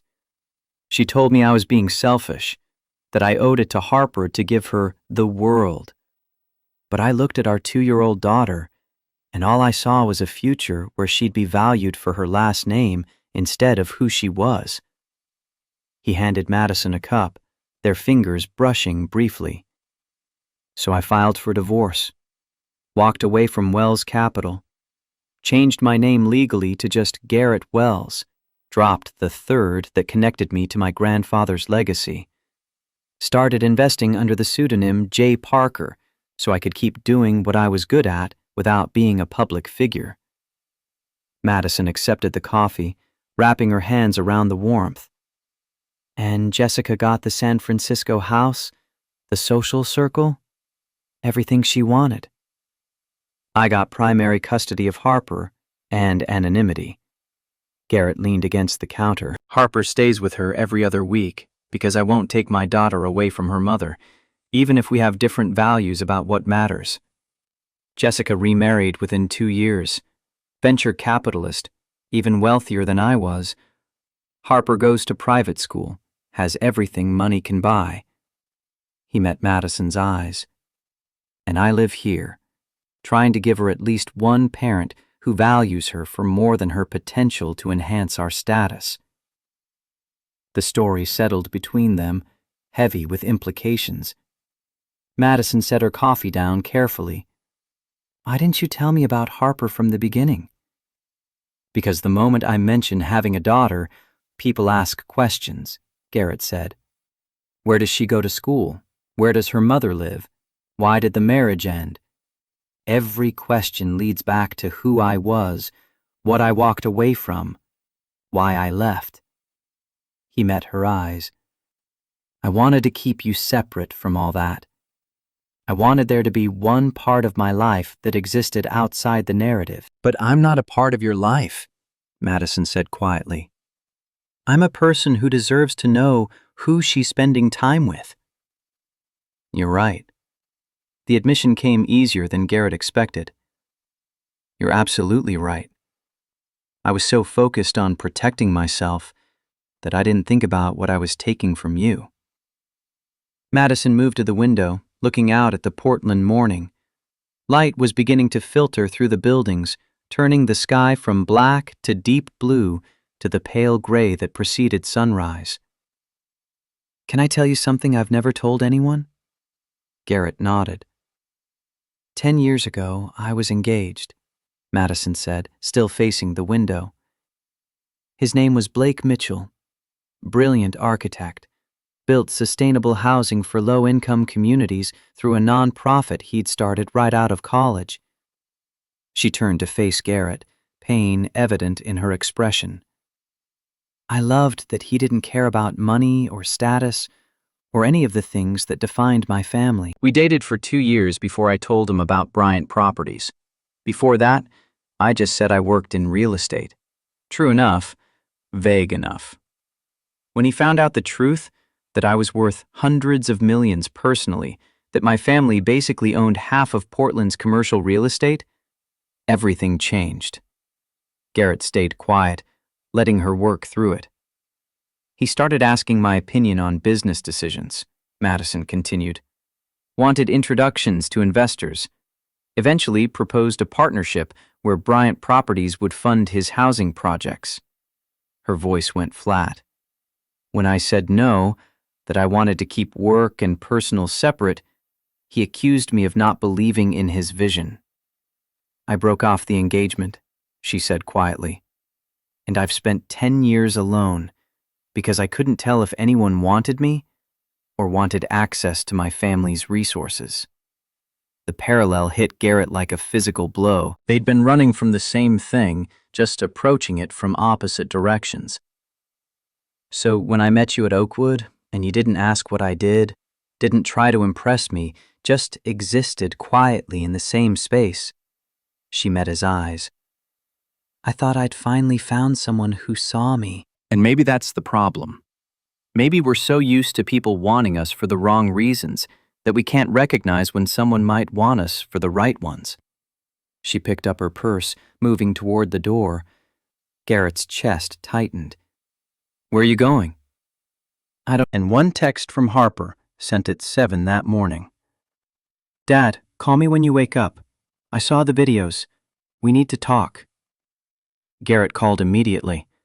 Harper picked up on the first ring. Dad, holy shit! Language. Dad, you're trending on Twitter. Her voice carried concern rather than excitement. There are like 15 different videos of Tyler kneeling in front of you. People are pulling up old Forbes articles trying to figure out how much you're worth. She paused. Are you okay? Garrett sank onto his couch. I'm not sure yet. What about the woman, Madison Bryant? I looked her up. CEO of Bryant Properties. Pretty major real estate developer. Harper's voice softened. That's who you've been seeing? Was seeing. Probably. Harper was quiet for a moment. When she spoke again, her voice carried disappointment. You didn't tell her, did you? No. Dad. The single word contained volumes. I told you she needed to know. I know you did. I should have listened. Garrett rubbed his face with his free hand. How bad is it online? It's not bad, exactly, Harper said carefully. Most people are impressed. They're calling you a genius, praising you for staying anonymous, speculating about other companies you might have funded. She paused, and Garrett heard the shift in her tone. But there are also people trying to figure out where you live, where I go to school. Mom's freaking out a little. Garrett's protective instincts fired immediately. Are you safe? I'm fine, Dad. Mom hired extra security for the house, which is totally over the top but makes her feel better. Harper's voice took on a more serious tone. I'm more worried about you. I'll be okay. Will you, though? Harper's voice was gentle but direct. You spent 12 years building walls to keep people out, and now those walls just got demolished in front of 200 people with smartphones. That's not nothing. She was right. Of course, she was right. Harper was usually right about things that mattered. I'll figure it out, Garrett said, though he had no idea how. What about Madison? Garrett looked at the door she'd walked through an hour ago. I don't know. I think I broke something I can't fix. Do you want to fix it? The question hung there, deceptively simple. Did he want to fix it? Did he want to let someone in, risk the exposure and judgment and potential betrayal that came with being fully known? Before he could answer, his doorbell rang. Harper, I need to go. Someone's here. Okay. But, Dad? She paused. Whatever you decide about Madison, don't decide based on fear. Decide based on what you actually want. They hung up. Garrett went to the door, expecting Madison had come back, maybe thought of something else to say. Instead, he found Eleanor Bryant standing in his hallway, impeccably dressed despite the early hour. Mr. Wells, Eleanor said. May I come in? Garrett stepped aside, too surprised to refuse. Eleanor entered with the bearing of someone accustomed to being welcome everywhere. She surveyed his apartment with the same assessing gaze she'd used at the wedding, but this time her expression revealed nothing. "I owe you an apology," she said without preamble. "A real one, not the networking preamble I attempted last night." She remained standing, hands folded in front of her. "I judged you based on appearances, on assumptions about who you were and what you could offer my daughter. I treated you as if you didn't belong in our world, and I made you feel unwelcome in our home." The words sounded rehearsed, but not insincere. Garrett waited for the other shoe to drop. "That was wrong," Eleanor continued. "You were a guest at Madison's invitation, and you deserved respect regardless of your background or bank account."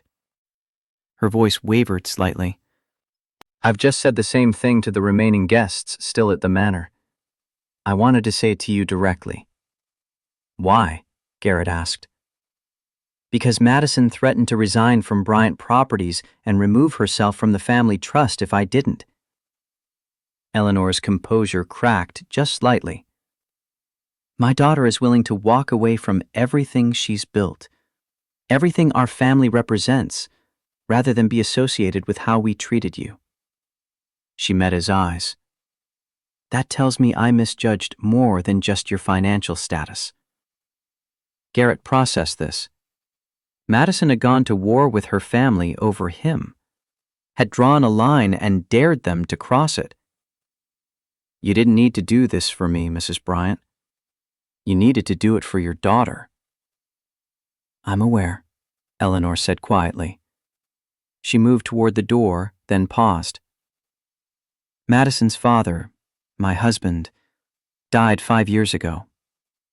Heart attack while volunteering at a Habitat for Humanity build." She turned to look at Garrett. "He spent 40 years building Bryant Properties from a one-man carpentry business into what it is today." Her voice softened. "He used to say, 'The measure of a person is how they treat those who can do nothing for them.'" Eleanor's eyes held something Garrett hadn't expected to see. Genuine regret. "I failed that test spectacularly yesterday. I wanted you to know that I recognized it." After Eleanor left, Garrett sat in his apartment and tried to make sense of the past 18 hours. His carefully constructed life had collapsed. His anonymity was gone. The woman he'd started falling for knew he'd been lying by omission for weeks. And somehow, in the wreckage of all that, things were still moving forward. His phone buzzed with a new email. The sender name made his jaw clench. Brett Sullivan. Subject line: Partnership Opportunity. Time Sensitive. Garrett knew that name. Brett Sullivan was a venture partner with a reputation for aggressive tactics and questionable ethics. They'd crossed paths years ago when Garrett was still running Wells Capital. Brett had tried to poach several of his investments, had spread rumors to damage his reputation when Garrett refused to collaborate. He opened the email, already knowing he wouldn't like what he found. "Garrett, congratulations on your recent exposure. Must be difficult having your privacy invaded like that. I've been following your career with interest. Your daughter Harper seems like a bright girl. 14, right? I believe she attends Meadowbrook Academy in San Francisco. I'm reaching out about a mutually beneficial arrangement. My fund is looking for strategic co-investors. Someone with your track record would be invaluable. Of course, if you're not interested, I understand, though I'd hate to see Harper's school situation become complicated.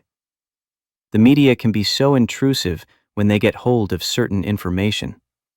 Looking forward to your response." Brett Garrett's hands tightened on his phone. This wasn't a business proposition. It was a threat, thinly veiled as professional courtesy. Brett Sullivan was threatening his daughter. He immediately forwarded the email to his lawyer, Steve Anderson, with a simple message: "Need to talk. Now." Then he called Harper back. Dad? What's wrong? New security protocol, Garrett said, his voice tight with controlled fury. I'm hiring someone. Professional. Full-time. Dad, you're scaring me. Someone's making threats, Garrett said. It's handled, but I need you safe until it is. This was the cost of exposure. This was what he'd been trying to avoid for 12 years. Not just the networking requests and the loss of privacy, but the very real danger that came with being known, being visible, being vulnerable. And now Madison was caught in the crossfire too. Madison sat in her condo, staring at her phone. She hadn't slept in over 30 hours. She was still wearing the navy dress from the wedding, now hopelessly wrinkled. Her feet ached from the heels she'd finally kicked off somewhere near the door. Videos of the wedding scene were everywhere. Billionaire exposed at sister's wedding. Mystery investor Jay Parker finally revealed. Groom kneels before secret tycoon. The comments ranged from admiration to speculation to outright gossip. People were analyzing every frame, every expression on her face, every word that had been caught on the various recordings. Her phone buzzed. Paige calling. Are you okay? Her sister asked immediately. I don't know. Mom told me what she did. Going to Garrett's apartment this morning. Madison sat up straighter. What? She went at like 7 a.m., Paige explained. Apologized directly to him. Told him about Dad's habitat work, the whole thing. She actually seemed genuine. That doesn't fix anything, Madison said. No, Paige agreed. But it's a start. There was a pause. Then Paige said carefully, Can I say something you won't want to hear? When has that stopped you? You're mad at him for the same thing you did to him. Madison opened her mouth to argue, then closed it. You hid who you were, Paige continued. He hid who he was. You're both terrified of being wanted for the wrong reasons. The only difference is he had more to hide. Or maybe he just had more experience with how badly it goes when people find out. Madison hated that her sister was right. She'd performed a version of herself too. Woman who works in real estate. Technically true, massively understated. She'd never mentioned Bryant properties, family wealth, board meetings.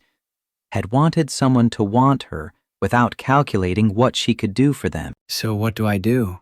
Madison asked quietly. That depends, Paige said. Do you love him? The question hung in the air. Did she love Garrett Wells? The man in the gray suit who'd sat across from her at Oakwood Cafe?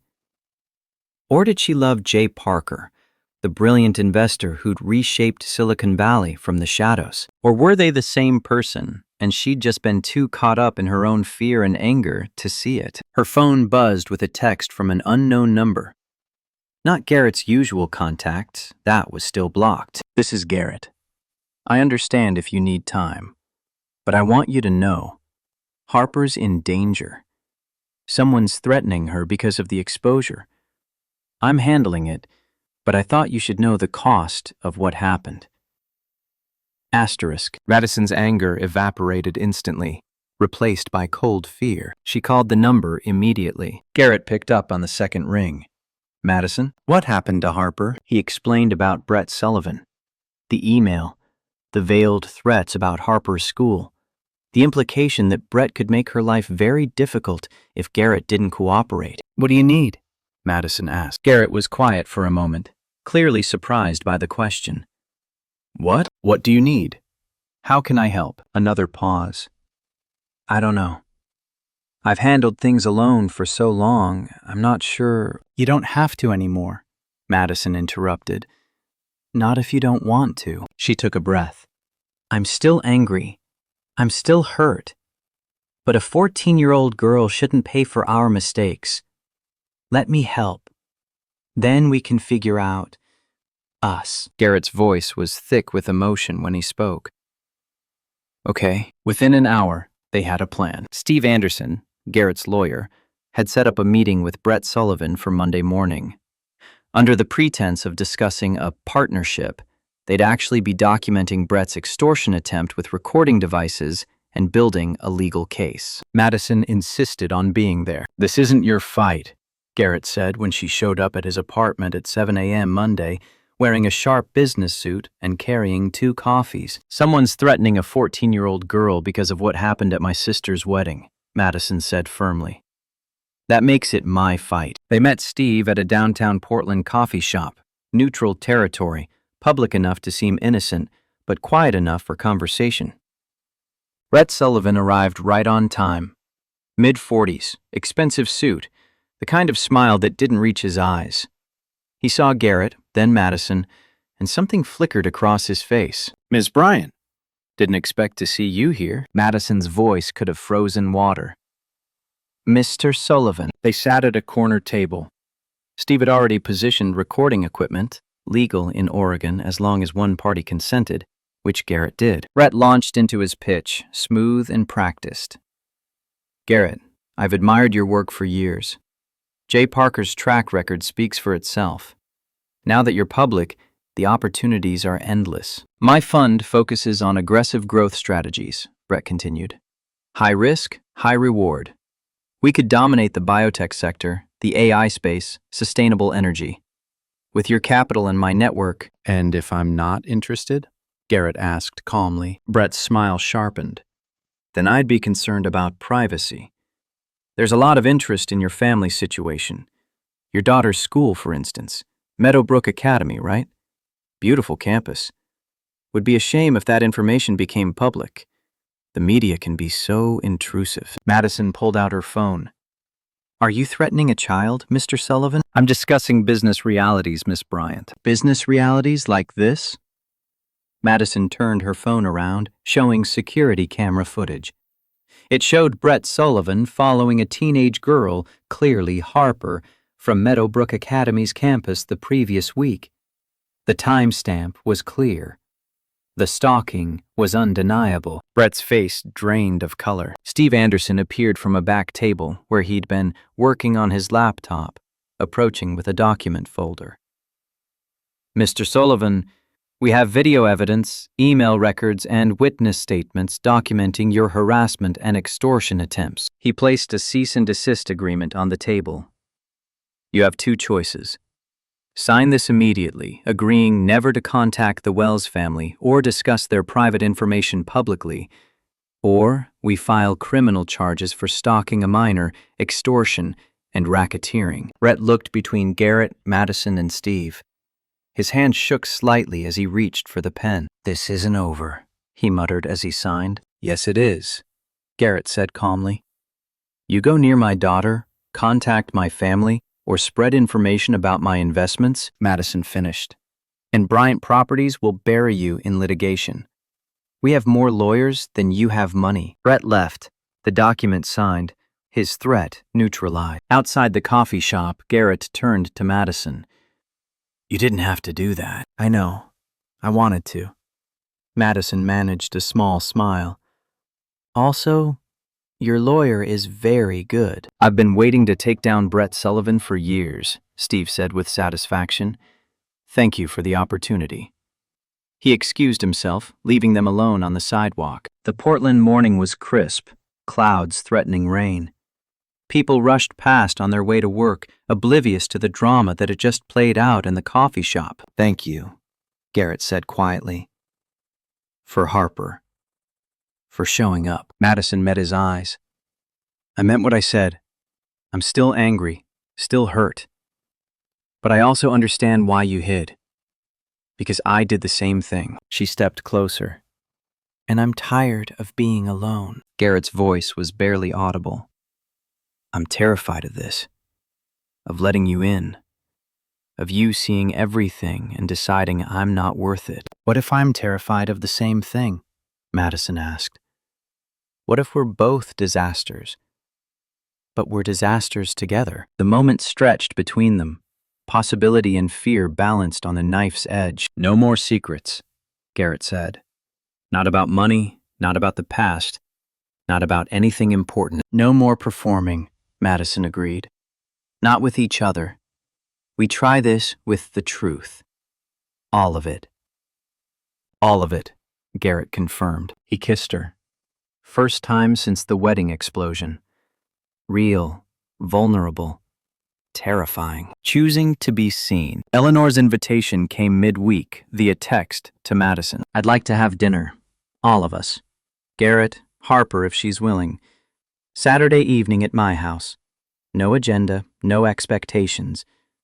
Just trying to do better. Madison showed Garrett the text when they met at Oakwood Cafe on Thursday. Their routine restored, but transformed by honesty. Your call, Madison said. If you want to bring Harper or not. Garrett called his daughter that evening.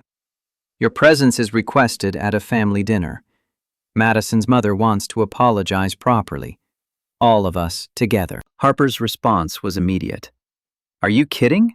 I've been dying to meet the woman who got you to stop hiding. It might be uncomfortable, Garrett warned. Dad, I need to evaluate her and her family.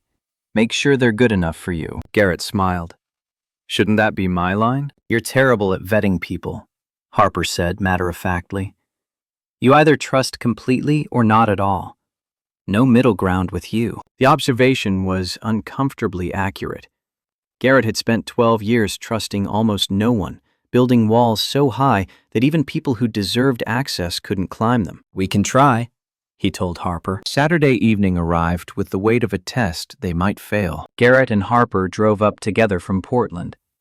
Harper had insisted on research, which apparently meant she'd spent the week reading everything she could find about the Bryant family, their business, and their philanthropic work. Eleanor seems intense, Harper observed as they pulled up to the house.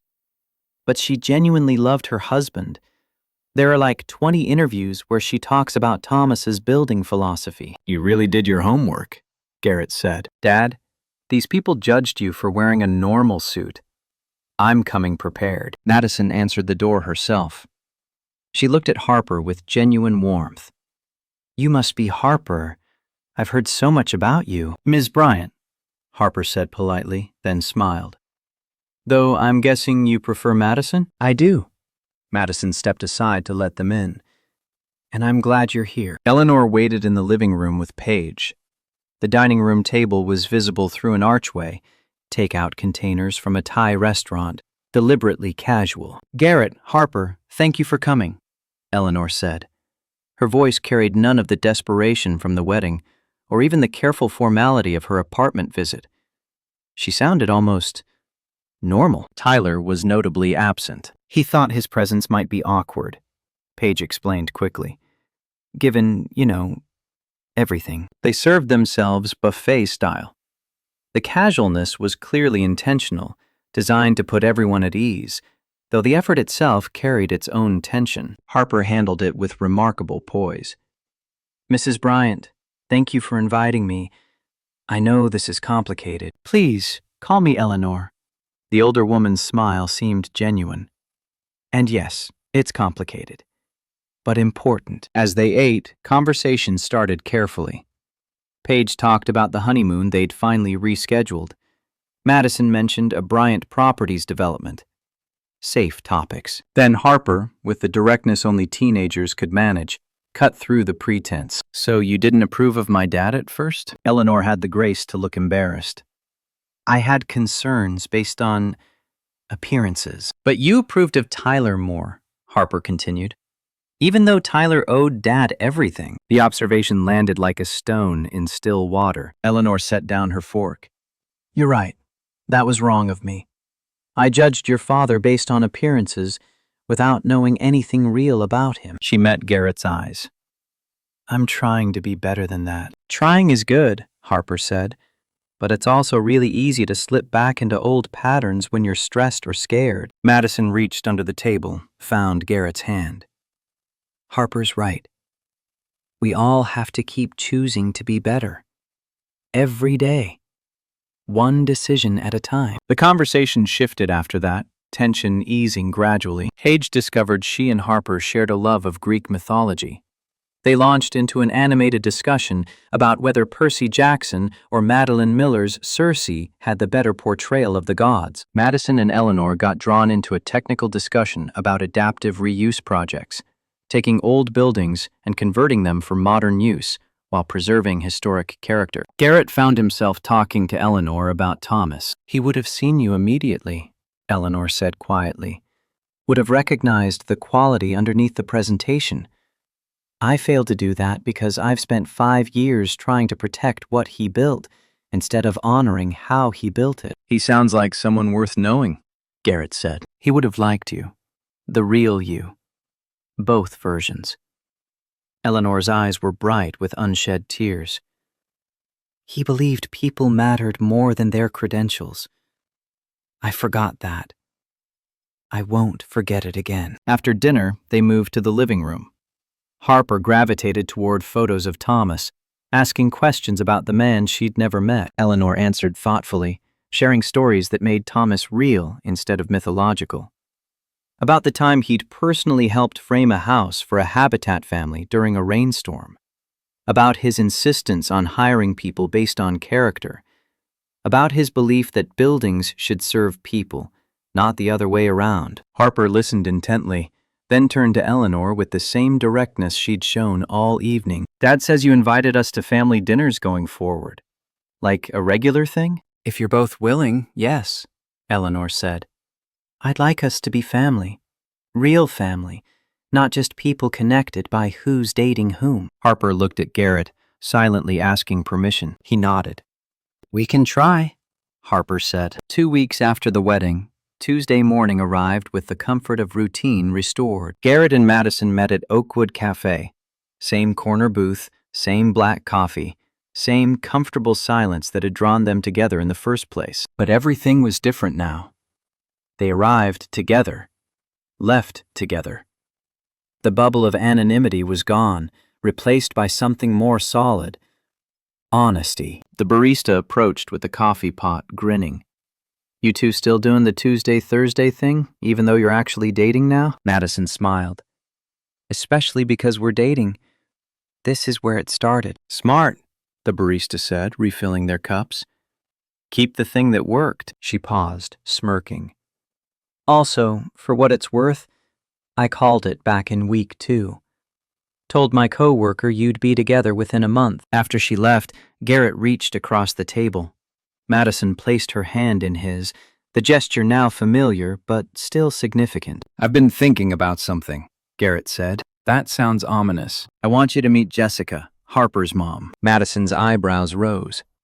"You want me to meet your ex-wife?" "She's part of my life whether I like it or not," Garrett explained.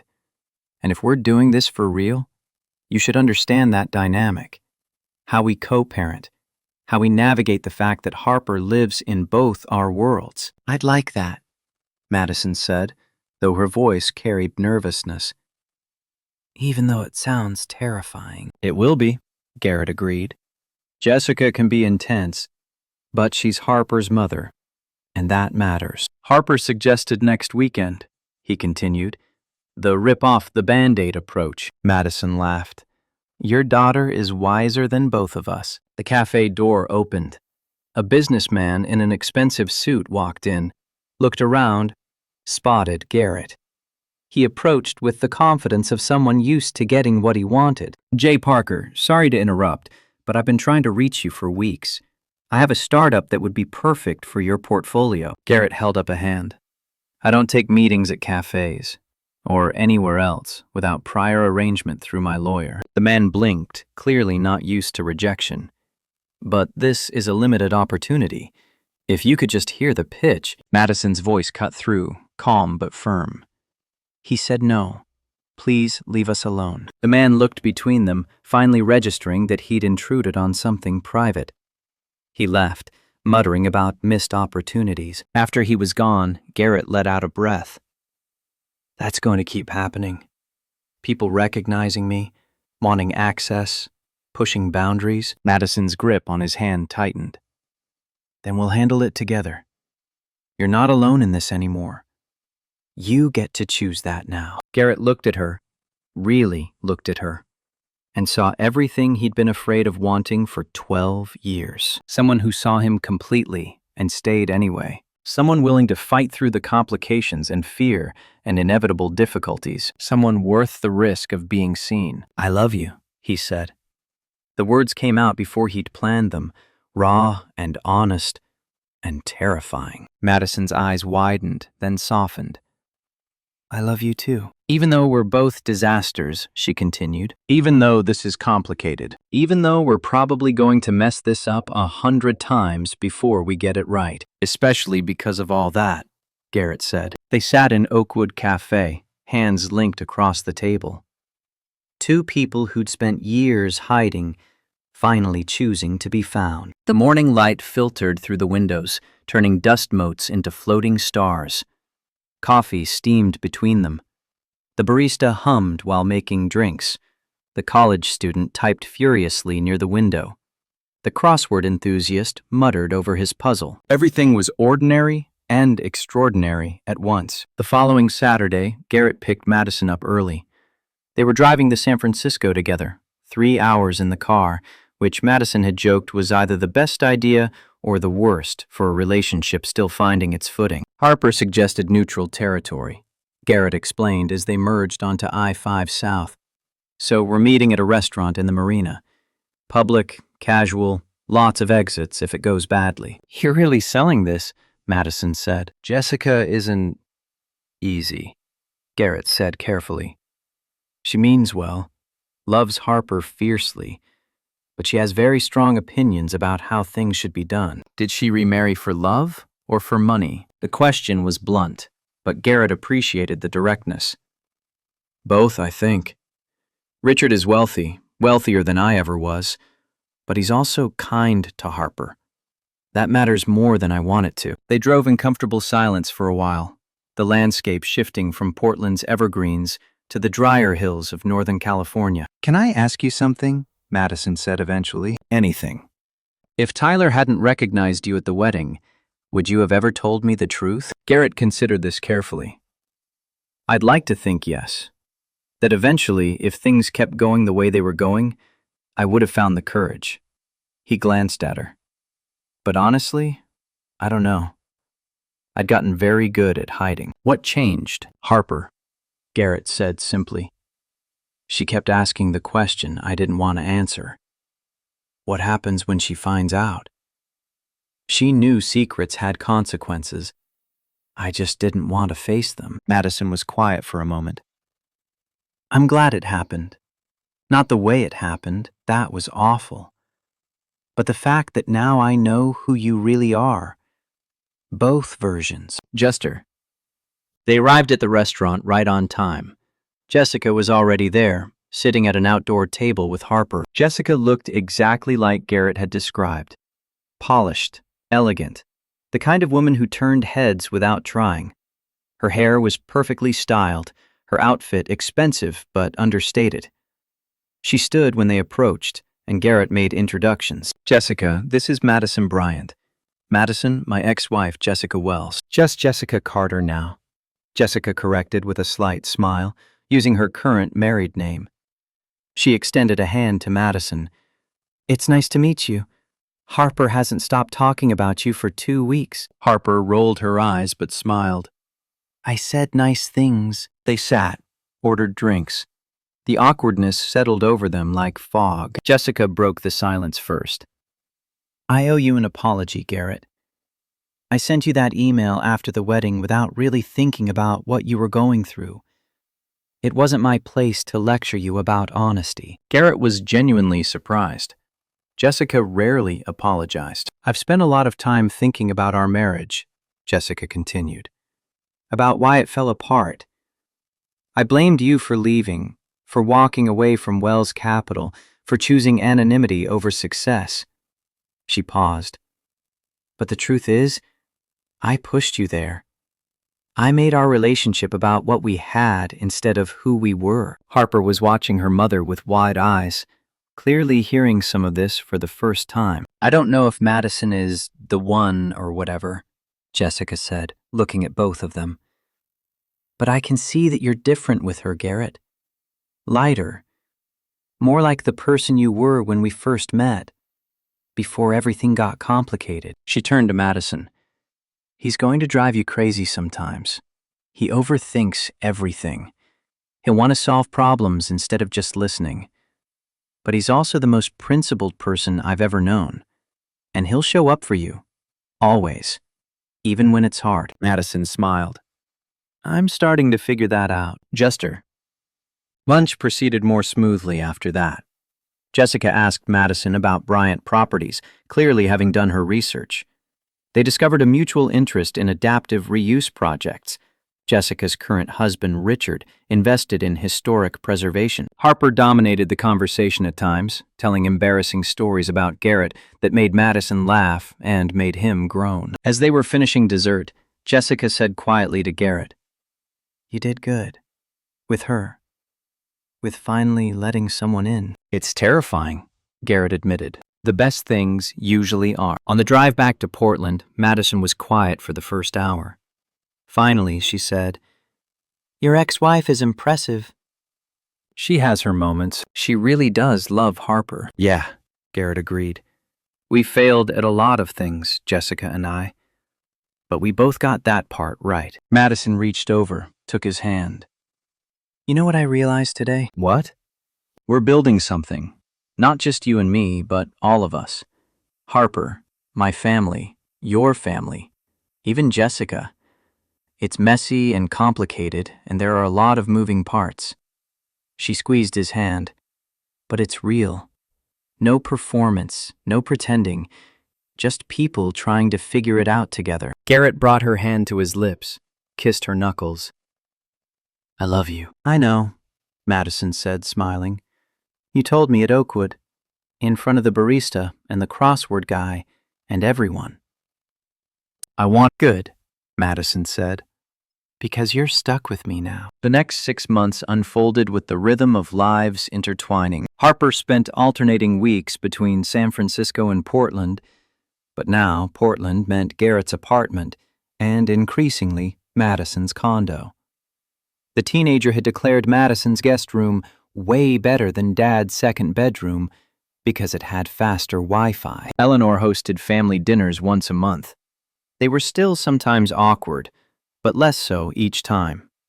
Eleanor made a genuine effort to ask about Harper's school, Garrett's work, Madison's projects without pushing for networking opportunities or business advantages. Garrett started appearing at Bryant Properties events when Madison asked, not hiding who he was, but not advertising it either. He learned to navigate the attention, to deflect unwanted pitches politely but firmly. Madison met more of Garrett's portfolio companies, understanding for the first time the scope of what Jay Parker had built. Not just money, but opportunities. Not just investments, but belief in people others had written off. They still met at Oakwood Cafe every Tuesday and Thursday morning. Sacred time, protected time, where they could just be Garrett and Madison without the weight of everything else. The last one Tuesday in June, 6 months after the wedding, Garrett was waiting at their usual booth when Madison arrived, looking unusually serious. "We need to talk," she said, sitting down. Garrett's stomach dropped. Those 4 words never preceded anything good. "Okay," he said carefully. Madison pulled out her laptop, opened it to show him a presentation. Bryant Properties has an opportunity to acquire a portfolio of historic buildings in Seattle. 15 properties, all early 20th century, all in need of renovation and adaptive reuse. She clicked through slides showing beautiful but deteriorating buildings. Brick facades, ornate windows, the bones of something magnificent hidden under decades of neglect. "It's a huge project," Madison continued. "Probably 3 to 5 years of work. $70 million investment minimum, possibly more depending on what we find during renovation." Garrett nodded, not sure where this was going. "I want to do it," Madison said, "but I need a partner. Someone who understands the financial side, who can help structure the investment, who knows how to evaluate risk and opportunity." She looked at him directly. "I want that partner to be you." Garrett sat back, processing. "You want to go into business together?" "I want to build something together," Madison corrected. "Not mixing our companies. Bryant Properties stays Bryant Properties. Your investment portfolio stays yours. But this project, this opportunity, I want us to do it as partners.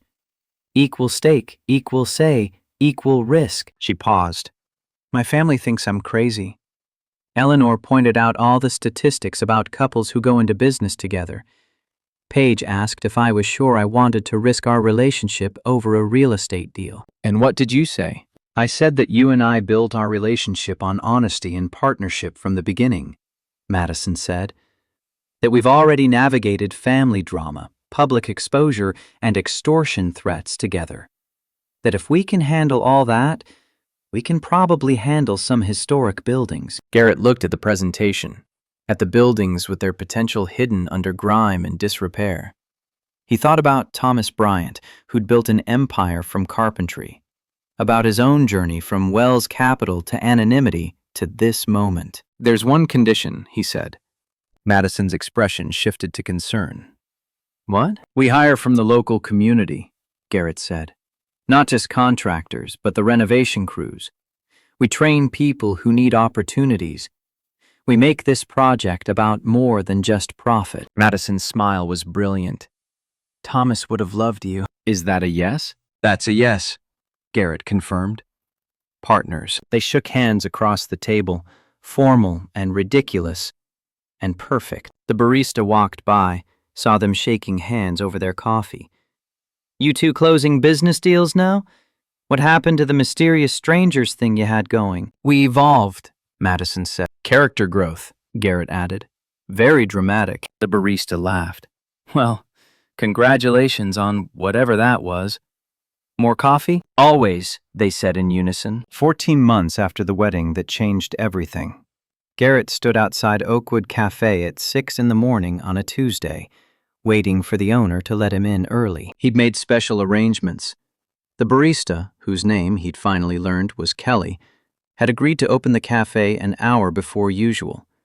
The crossword enthusiast, whose name was Frank, had been recruited to sit in his usual spot for authenticity. Harper was hiding in the back room with her phone, ready to record. Madison thought they were meeting for their normal Tuesday coffee, had no idea anything was different. Garrett had spent 3 months planning this, had consulted with Harper, who'd provided surprisingly sophisticated input about romance and meaningful moments, had awkwardly asked Eleanor for her blessing, which she'd given with tears in her eyes, had even called Jessica, who'd said, "About time." The ring was in his pocket. Simple, elegant, exactly Madison's style. He'd had it designed by a jeweler Harper had found, a woman who created custom pieces using ethically sourced stones and recycled metals, because Madison cared about things like that. At 7:30, Madison's car pulled up outside. Garrett's hands started sweating. Jester. Madison walked in, surprised to find the cafe nearly empty. Just Frank with his crossword, Kelly behind the counter, and Garrett at their usual booth. Are we early? Madison asked, checking her watch. I thought we said 7:30. We did, Garrett said. I asked Kelly to open early, just for us. Madison sat down across from him, her expression shifting to curiosity.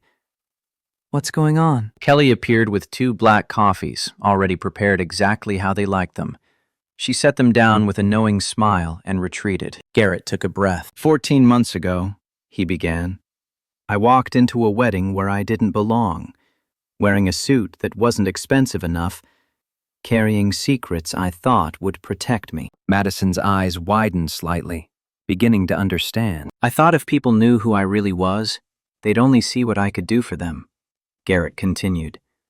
I thought wealth meant isolation, that success meant loneliness, that the only way to be safe was to hide. He reached across the table, took her hand.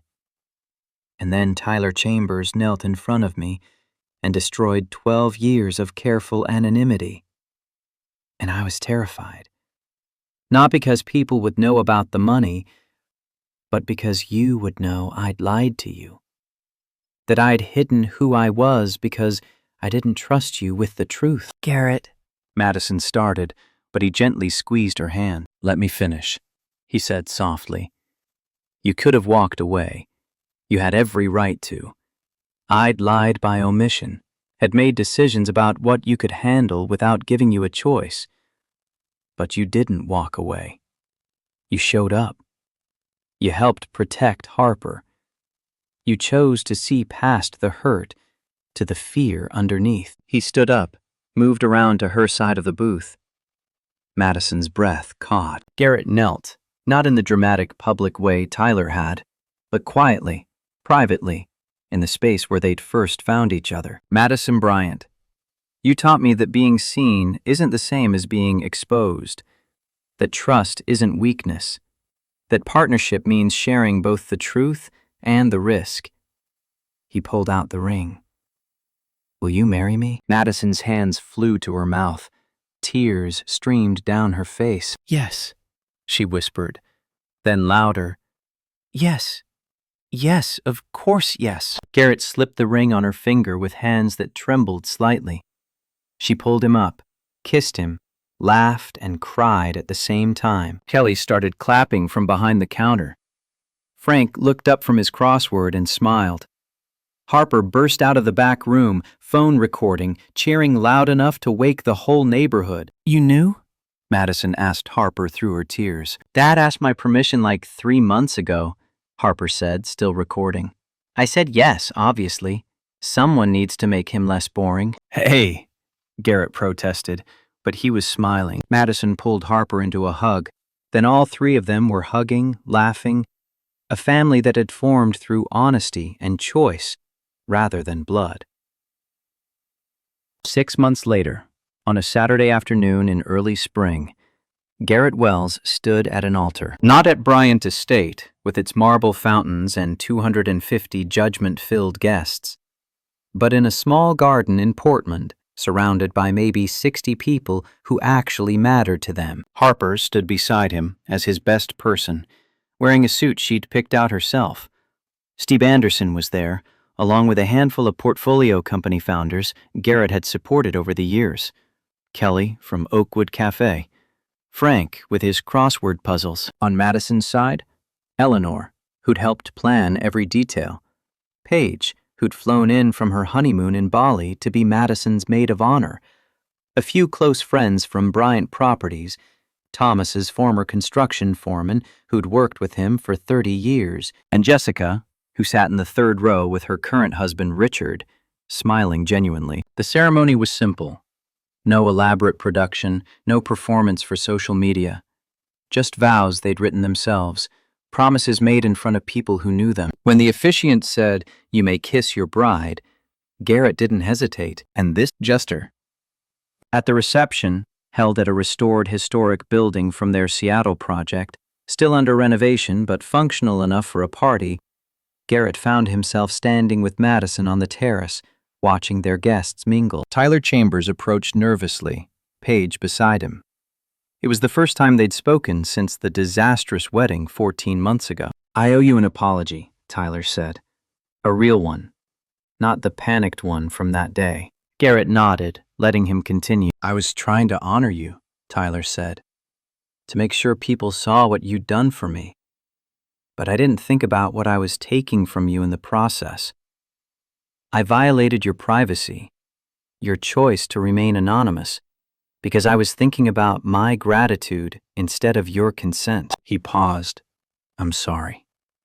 Truly. Garrett looked at this man who'd changed his life completely, who'd meant well but caused chaos, who'd been trying to help but had helped in exactly the wrong way. I forgive you, Garrett said.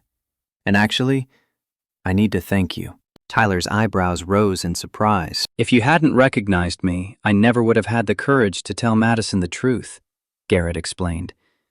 I would have kept hiding, kept pretending, until eventually the secret destroyed what we had. He looked at his new wife, radiant in her simple dress. You forced me to face the thing I was most afraid of, and it turned out to be the best thing that ever happened to me. Tyler's relief was palpable. Paige squeezed his hand, proud of him for making amends. Also, Harper added, appearing beside them with a plate of appetizers, if you hadn't made everything explode at your wedding, we wouldn't have this hilarious story. So thanks for that. Everyone laughed, the tension breaking. Jester. As the reception wound down, Garrett and Madison found themselves back at their table, watching Harper teach Eleanor how to do some complicated dance move she'd learned on TikTok. We did it, Madison said, leaning against his shoulder. Did what? Built something real. Out of secrets and fear and a lot of mistakes. She turned to look at him. We took all the worst parts, the hiding, the judgment, the money complications, and somehow turned it into this. She gestured at the room, at Harper and Eleanor laughing together, at Jessica and Richard chatting comfortably with Paige and Tyler, at Kelly, the barista, dancing with Frank, the crossword guy, at families that shouldn't work on paper, but did in practice. I love you, Garrett said. Have I mentioned that today? Only about 15 times, Madison said. But I'll never get tired of hearing it. Good, Garrett said, because I plan to say it a lot. For the next 50 or 60 years, minimum. Only 50 or 60? Madison teased. Fine. Forever. Better? Perfect, Madison said, and kissed Jester. Epilogue. 2 years later, the Seattle Historic Building Project was in its final phase. 15 properties transformed from crumbling relics into vibrant mixed-use spaces. Affordable housing on the upper floors, local businesses on the ground level, community spaces in the basements that had once been storage. They'd hired over 100 people from the local community, many of them people who'd been written off by other developers. They'd partnered with trade schools, offering apprenticeships. They'd created something that would outlast them. Garrett stood in what had once been an abandoned warehouse, now a beautiful event space with exposed brick and soaring ceilings. The grand opening was tomorrow. Tonight was just for them. Madison walked through the space, running her hand along the restored woodwork. Thomas would have loved this. I wish I could have met him, Garrett said. Me too, Madison smiled. But I think he'd approve of you, of us, of what we're building. Harper burst through the door, now 16 and taller than Madison. Mom said to tell you congratulations on the project. Also, she's hosting Thanksgiving this year, and you're both required to attend. Jessica's hosting? Garrett was genuinely surprised. Jessica hated hosting. She said, and I quote, "If Eleanor can learn to be less judgmental, I can learn to cook a turkey," Harper reported. Also, can I invite my boyfriend? Madison and Garrett exchanged glances. Boyfriend? They said in unison. Harper rolled her eyes. Yes, Dad, I'm 16. People date. You of all people should understand complicated relationships. Fair point, Garrett admitted. What's his name? Madison asked. Eric. He's in my AP literature class. Very smart. Very respectful. Wants to be a civil rights lawyer. Harper paused. Also, his family has no money, so you can't judge him based on that. Garrett laughed. Wouldn't dream of it. After Harper left to continue exploring, Madison slipped her arm around Garrett's waist. Our daughter is dating. Our daughter, Garrett repeated, testing the words. Harper had started calling Madison my other mom about 6 months ago. Casually, like it was the most natural thing in the world. Terrifying, right? Madison said. Completely, Garrett agreed, but also kind of wonderful. They stood in the restored warehouse, surrounded by evidence of what they'd built together. Not just buildings, but a life. Not just a marriage, but a family. Not just success, but meaning. You know what I realized? Madison said. What? That day at Oakwood Cafe when we first met, I was looking for escape, a place where I could be nobody. She turned to face him. But what I found was permission to be somebody. The real me, not the performance. And you found the same thing. We saved each other, Garrett said. No, Madison corrected. We chose each other. Despite the fear, despite the complications, despite every reason to walk away, we chose to be seen. Garrett pulled her close, kissed the top of her head. Best decision I ever made. Second best, Madison said. The first was walking into Oakwood Cafe that Tuesday morning. You're right, Garrett agreed. Everything started there, and it did.